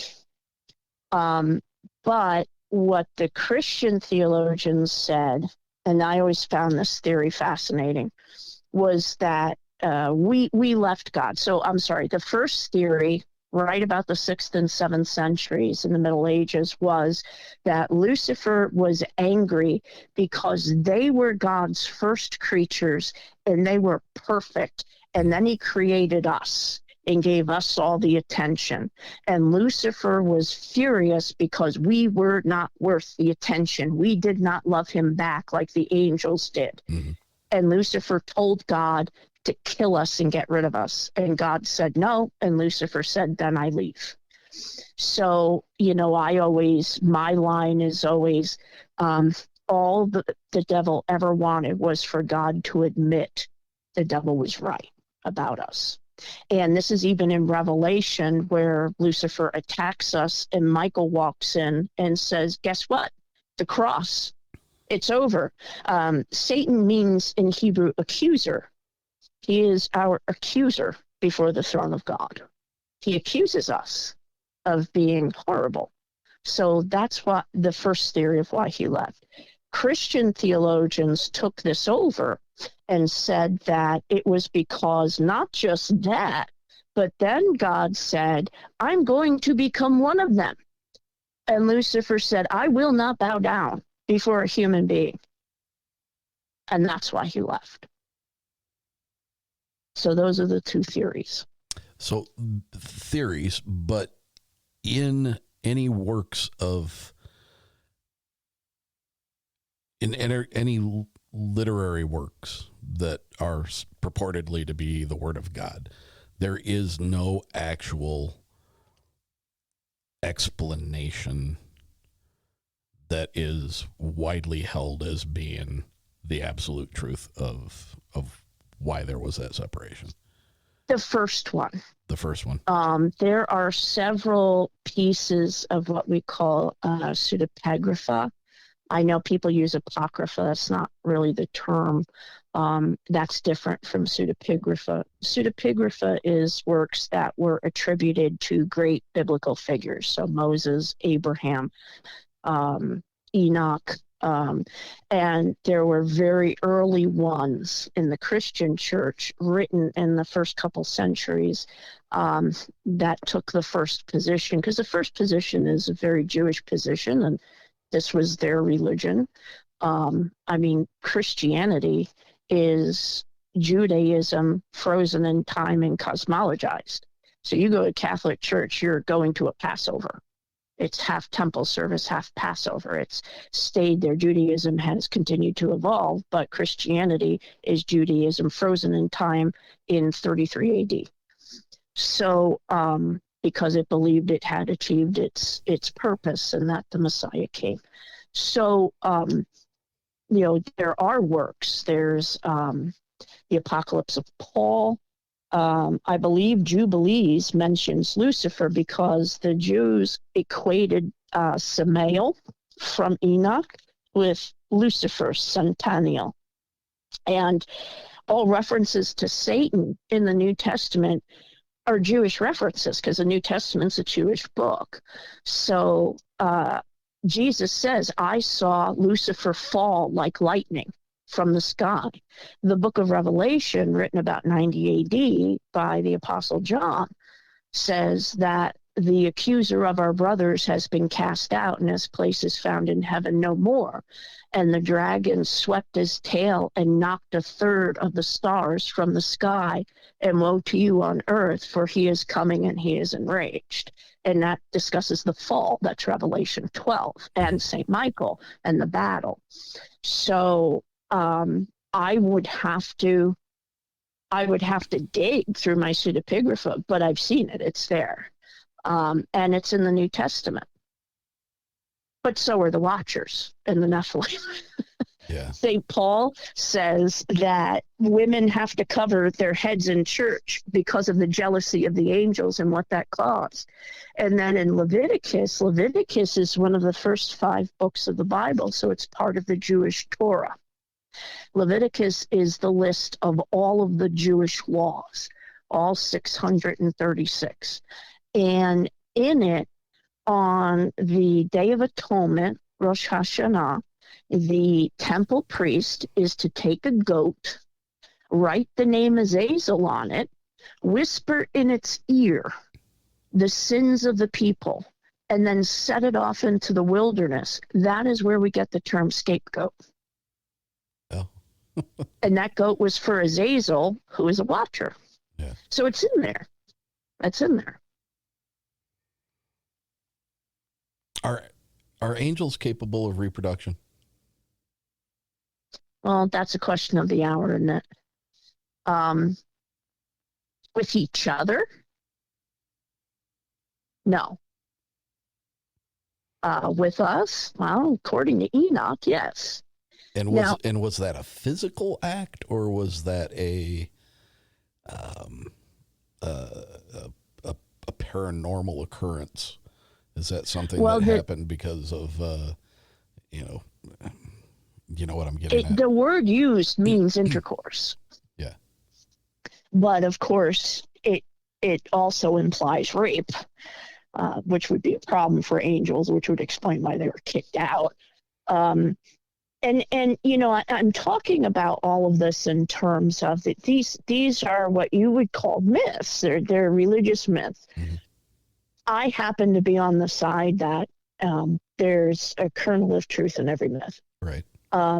So I'm taking the position that everything is absolutely true. Understand that for someone in the academic field, and I have a master's in theological studies, and I am a professor, plus 18 credits toward my doctorate, and I am a professor of theology and demonology. I mean, what I'm telling you comes from actual books written for thousands of years. They would laugh me off a stage for saying that any of it was true. It's all nonsense. So I'm saying these things, and I want your listeners to know what's out there, but also bear in mind that, you know, I'm giving you the facts of what books say and theologians say. You have to draw your own conclusions from that. I don't want you to think that, you know, Bishop Rake said that Nephilim are real and angels can have sex with people. Well, that's what's in the books, and that's what's in the religious books and the religious myths and the stories throughout history. Do I believe it? Yeah, but that doesn't mean that someone else in my position would. There are a lot of even Roman Catholic priests who don't believe in the devil or demons. So, you know, you just bear that in mind. I'm not telling you that everything I said was nonsense. I'm just telling you you have to draw your own conclusions about what all these things say. And if you want to take my demonology class and get this 40-page bibliography of actual academic books and Egyptian magical papyri and Greek magical papyri and Babylonian demons and stuff, you can do that by going to the oldcatholicstore.com, because it's still up and you can still take it. But yeah, that's what it says, that they raped women. Is there truth to the lifespan of people pre-flood being in the 700, 800, 900 year? I personally, I'm of the opinion that that's Jewish numerology. The numbers are significant, and we have to remember that the solar year isn't even currently the Jewish year. So, you know, they kept years based on the reigns of different kings. Mm-hmm. You know, there was a television show, Dinosaurs, in the late 80s, and it was funny because one of them always asked everybody, why are we counting backwards? Why are the years going backwards? What are we counting to? Is that the one with the little one that said, not the baby? Yes. Yeah. Yes, not the mama, not the mama. Yeah. And you know, so, you know, remember they didn't have the calendar we have. They didn't have a solar year. Maybe it was 790 years. But no, it's not 790, 365 days. There are certain numbers in the Bible that mean very specific things and certain configurations. And I think that those ages are more significant for numerology than actual solar years. You're familiar with the Book of Enoch, I'm sure. Yes. Do you view that as almost a love letter to the fallen angels? No, actually, it's pretty harsh. It's incredibly harsh. And against the angels. I mean, they are called every name in the book. They are called every name in the book. There's even a part of the Book of Enoch called by academics the animal apocalypse. And it's cute. It's like, 2 chapters. And it answers the question that you could just imagine young Jewish kids asking, how did the snake talk in the garden? Well, the answer in the animal apocalypse is that all the animals talked in the garden. They lost their power of speech when Adam and Eve fell. So there's all these other things in Enoch other than that section. A great deal of it retells the story of Abraham in greater detail. So I think that people, misunderstand Enoch. It's a huge book, and there's a lot in it. It's retelling the Old Testament with additional details that aren't in the Old Testament books as we know them. Why do you think the Book of Enoch has become so part of pop culture now, as far as like people that talk about these things that we're talking about?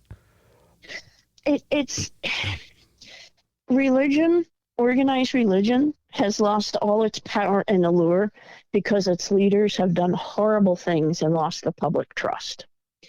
But you cannot, as a human being, we're spiritual beings having a human experience, not human beings who have spiritual experiences. St. Anselm said that. And we long for greater truths. So, religion began losing its power right around the time of Darwin and the scientific revolution as it fought against that, looking dumber and dumber as things went. Initially in the 40s, 50s, and 60s, it was UFOs.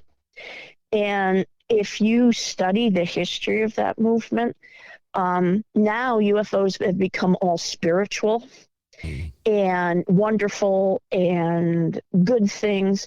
In the 80s, abduction stories were not spiritual and happy. Right. That's a new part of the movement. And then the very beginning of the UFO movement, the whole religion of ufology began in the desert. I have all these academic articles by psychologists comparing it to a new religion. And it has done exactly what every religion has done. It began with a number of gods and enemies, and then it congealed into a terrifying God who is visiting us, just like the Old Testament. And now it's a loving God who is visiting us and guiding us and wants a spiritual awakening. It has, in 80 years, it has followed the lifespan of any religion. People are searching for meaning outside of previous organized churches. And they want to know that they fit into a greater scheme of life. We are religious engines. We are built for spiritual knowledge. It is part of the longing inside of us. We know something is missing. We know this world is broken. And we can either look for a greater truth beyond ourselves, we can ignore those feelings, or we can become political activists. This is literally part of psychological theory and religious psychology, that's how people engage with suffering. And I think a vast majority of people, they want religion. People will, I hate the phrase spiritual but religious, and let me explain why. Because spiritual but religious people believe all these things, like the Nephilim and angels and archangels and God and spirits and demons. But where did they get that information from? Religion. So, so I'm like, don't dismiss religion. Religion is the shared experience of a group of people over thousands of years, great minds applying themselves to questions, communities encountering situations, and growing in their knowledge, that same window. But people are kind of making their own religion up. And in our limited 80 years, how could we come to any conclusion about truth? There's just not enough time. So a lot of these new beliefs stem from things like that X-Files episode. I knew what a Nephilim was when that came out. I was in my 20s. And I'm like, oh, they did a Nephilim episode. My God, I have not heard that word spoken publicly. And then bam. And nobody can trace it back to that because we're now 30 years away from that. I don't know where it came from. So I think these things are a very good and healthy search for the other side, for life after death, for meaning. You just have to be careful that you know the origin of where these new beliefs came, and that you understand that some of them were just made up by a single individual who had no more knowledge or power than you do. So don't give your knowledge and power away like that. Investigate. And you know what? If someone believes that they're an archangel and that gives their life meaning and gets them through suffering, then more power to them. I'm just saying, in the grand scheme of things, going through my learning experience and all the texts I've read, I don't agree. I don't think that's possible just based on what angels are. But if it helps her, I would not face this person and say, you don't know what you're talking about. Are you hurting anybody? Is it making your life better? Are you a kinder person? You're a nicer person? It's not like you're going to die and God's going to say, you were wrong, get out. I don't believe that. Yeah. So let me jump back real quick. This is the last thing. Sure. We're gonna end at 2 hours because I think less is more. Which sounds ridiculous to say after 2 hours, but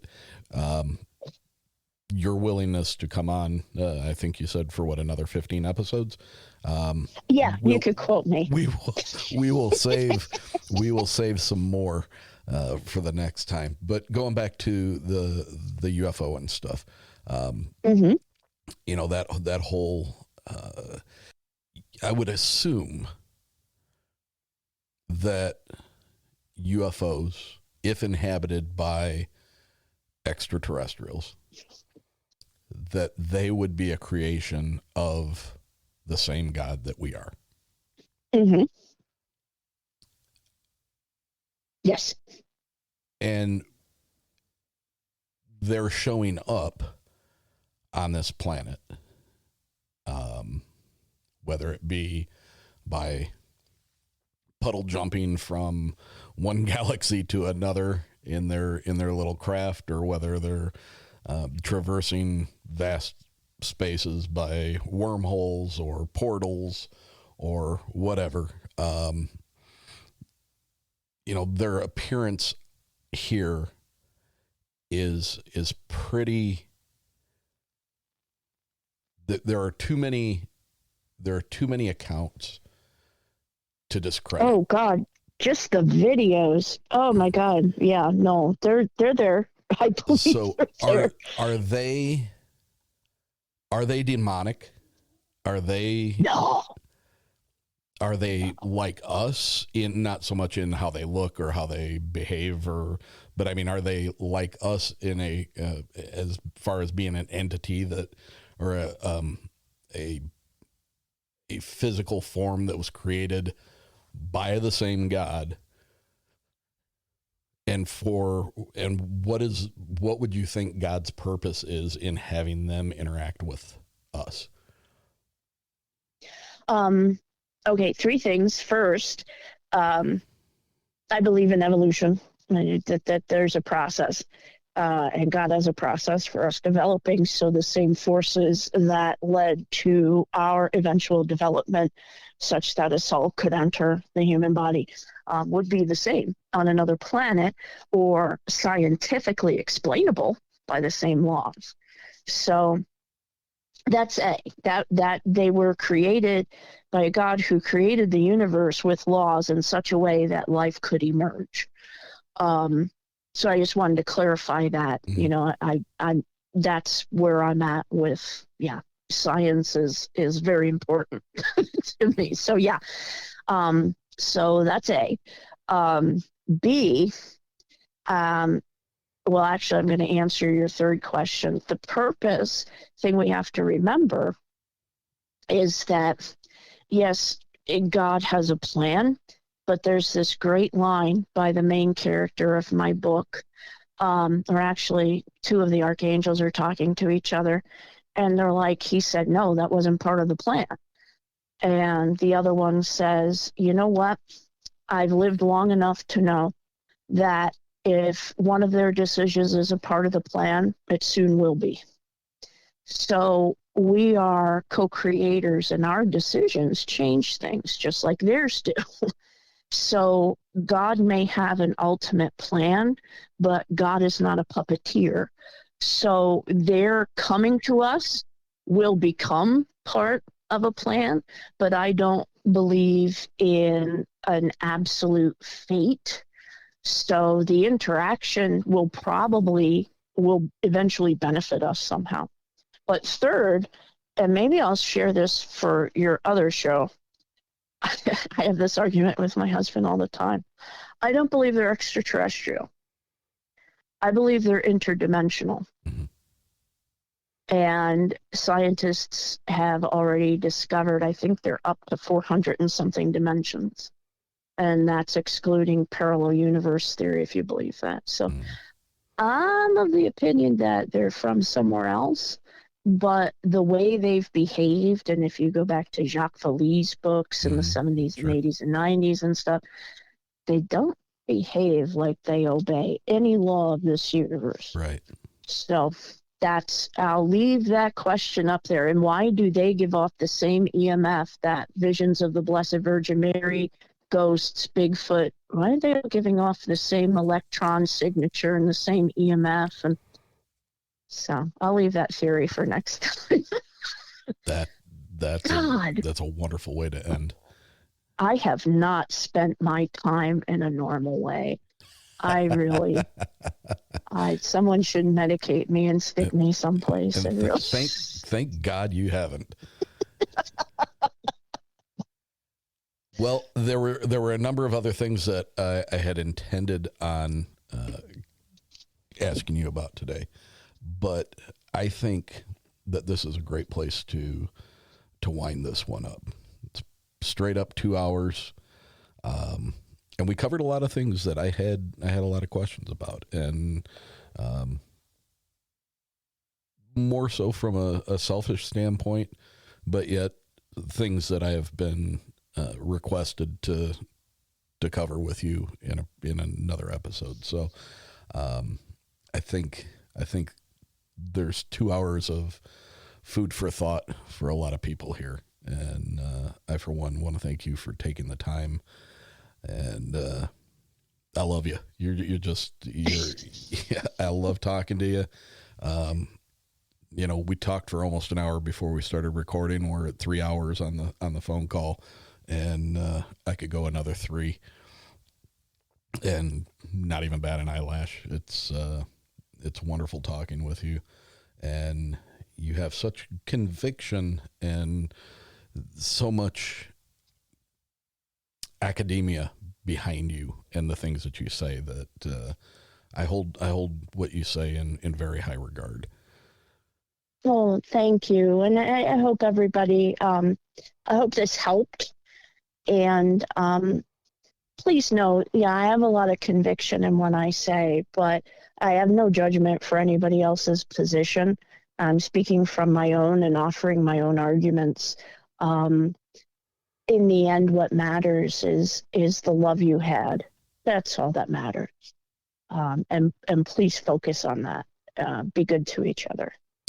And something that I say quite often is it is so, I don't know if I want to use the word empowering, but I guess, for myself it is, because I am able to see things after having talked to you or, any number of different people that I've had on the show. Hearing their experiences, hearing their perspectives, not necessarily that it changes mine because I've had that conversation, but being open enough to be able to now look through that perspective as well as my own and have a much wider view of the things that we talk about, I think is immensely helpful, especially when you're talking about the types of things that we talk about on this show. And I realize, today's episode was very, very spiritual, very biblical, very much about God. But I think it transfers from whatever topic. And I, for one, am grateful that I get to have these conversations because it has widened my perspective and my ability to see things through many different viewpoints. And I think it's helped me. Yeah, it's because you're not a judgmental person. You can take away from it. And that's important for me to acknowledge for you too. I love you. You're amazing. Isn't that the way it should be? Shouldn't we be able to have differing opinions and be able to walk away from each other, still being friendly, still being respected of each other, and just simply not see things the same way? It doesn't seem like it's possible to do that nowadays very often. Well, we'll make that our mission. Disagree and have a beer. That'll be our motto. I love it. All right, dear. Let's finish up by give everybody the information about how to help your orphanage again over in Kenya. Oh, thank you. If you go to the church website, AmericanOldCatholic.org, there is a donate button on the first page, and under our orphanage and Africa, you'll find more information about the kids.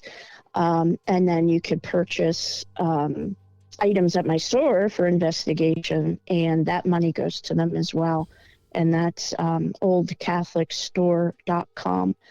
And then if you'd like a reading with me, you can email me at bishoprake, R-A-K-E, at gmail.com, and I'll send you that information.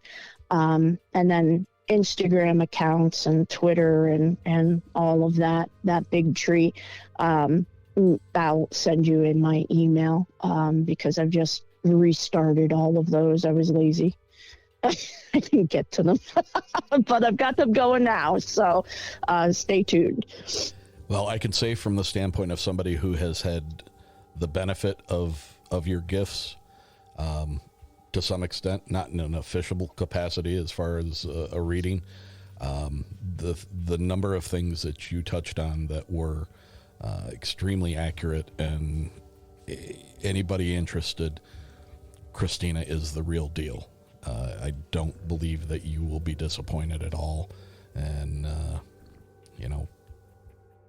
helping out some starving children and getting the benefit of her insights, I don't know that there's anything you could do for yourself that would be more gratifying than spending some time with her. So thank you. Please, if you have the ability to, reach out to her, help out her orphanage, and get yourself some eye-opening insights into things that she probably shouldn't know about you. But does. It's confidential. Kristina, as always, it's an absolute pleasure having you on. Thank you so much. I hope that this helps with your cause. I know my listeners are going to be absolutely thrilled to hear from you again, and I will bug you again to revisit all these things that we have not talked about. So, oh, thank you, Eric. It would be my pleasure. Thank you for everything. Thank you. Good night. Good night.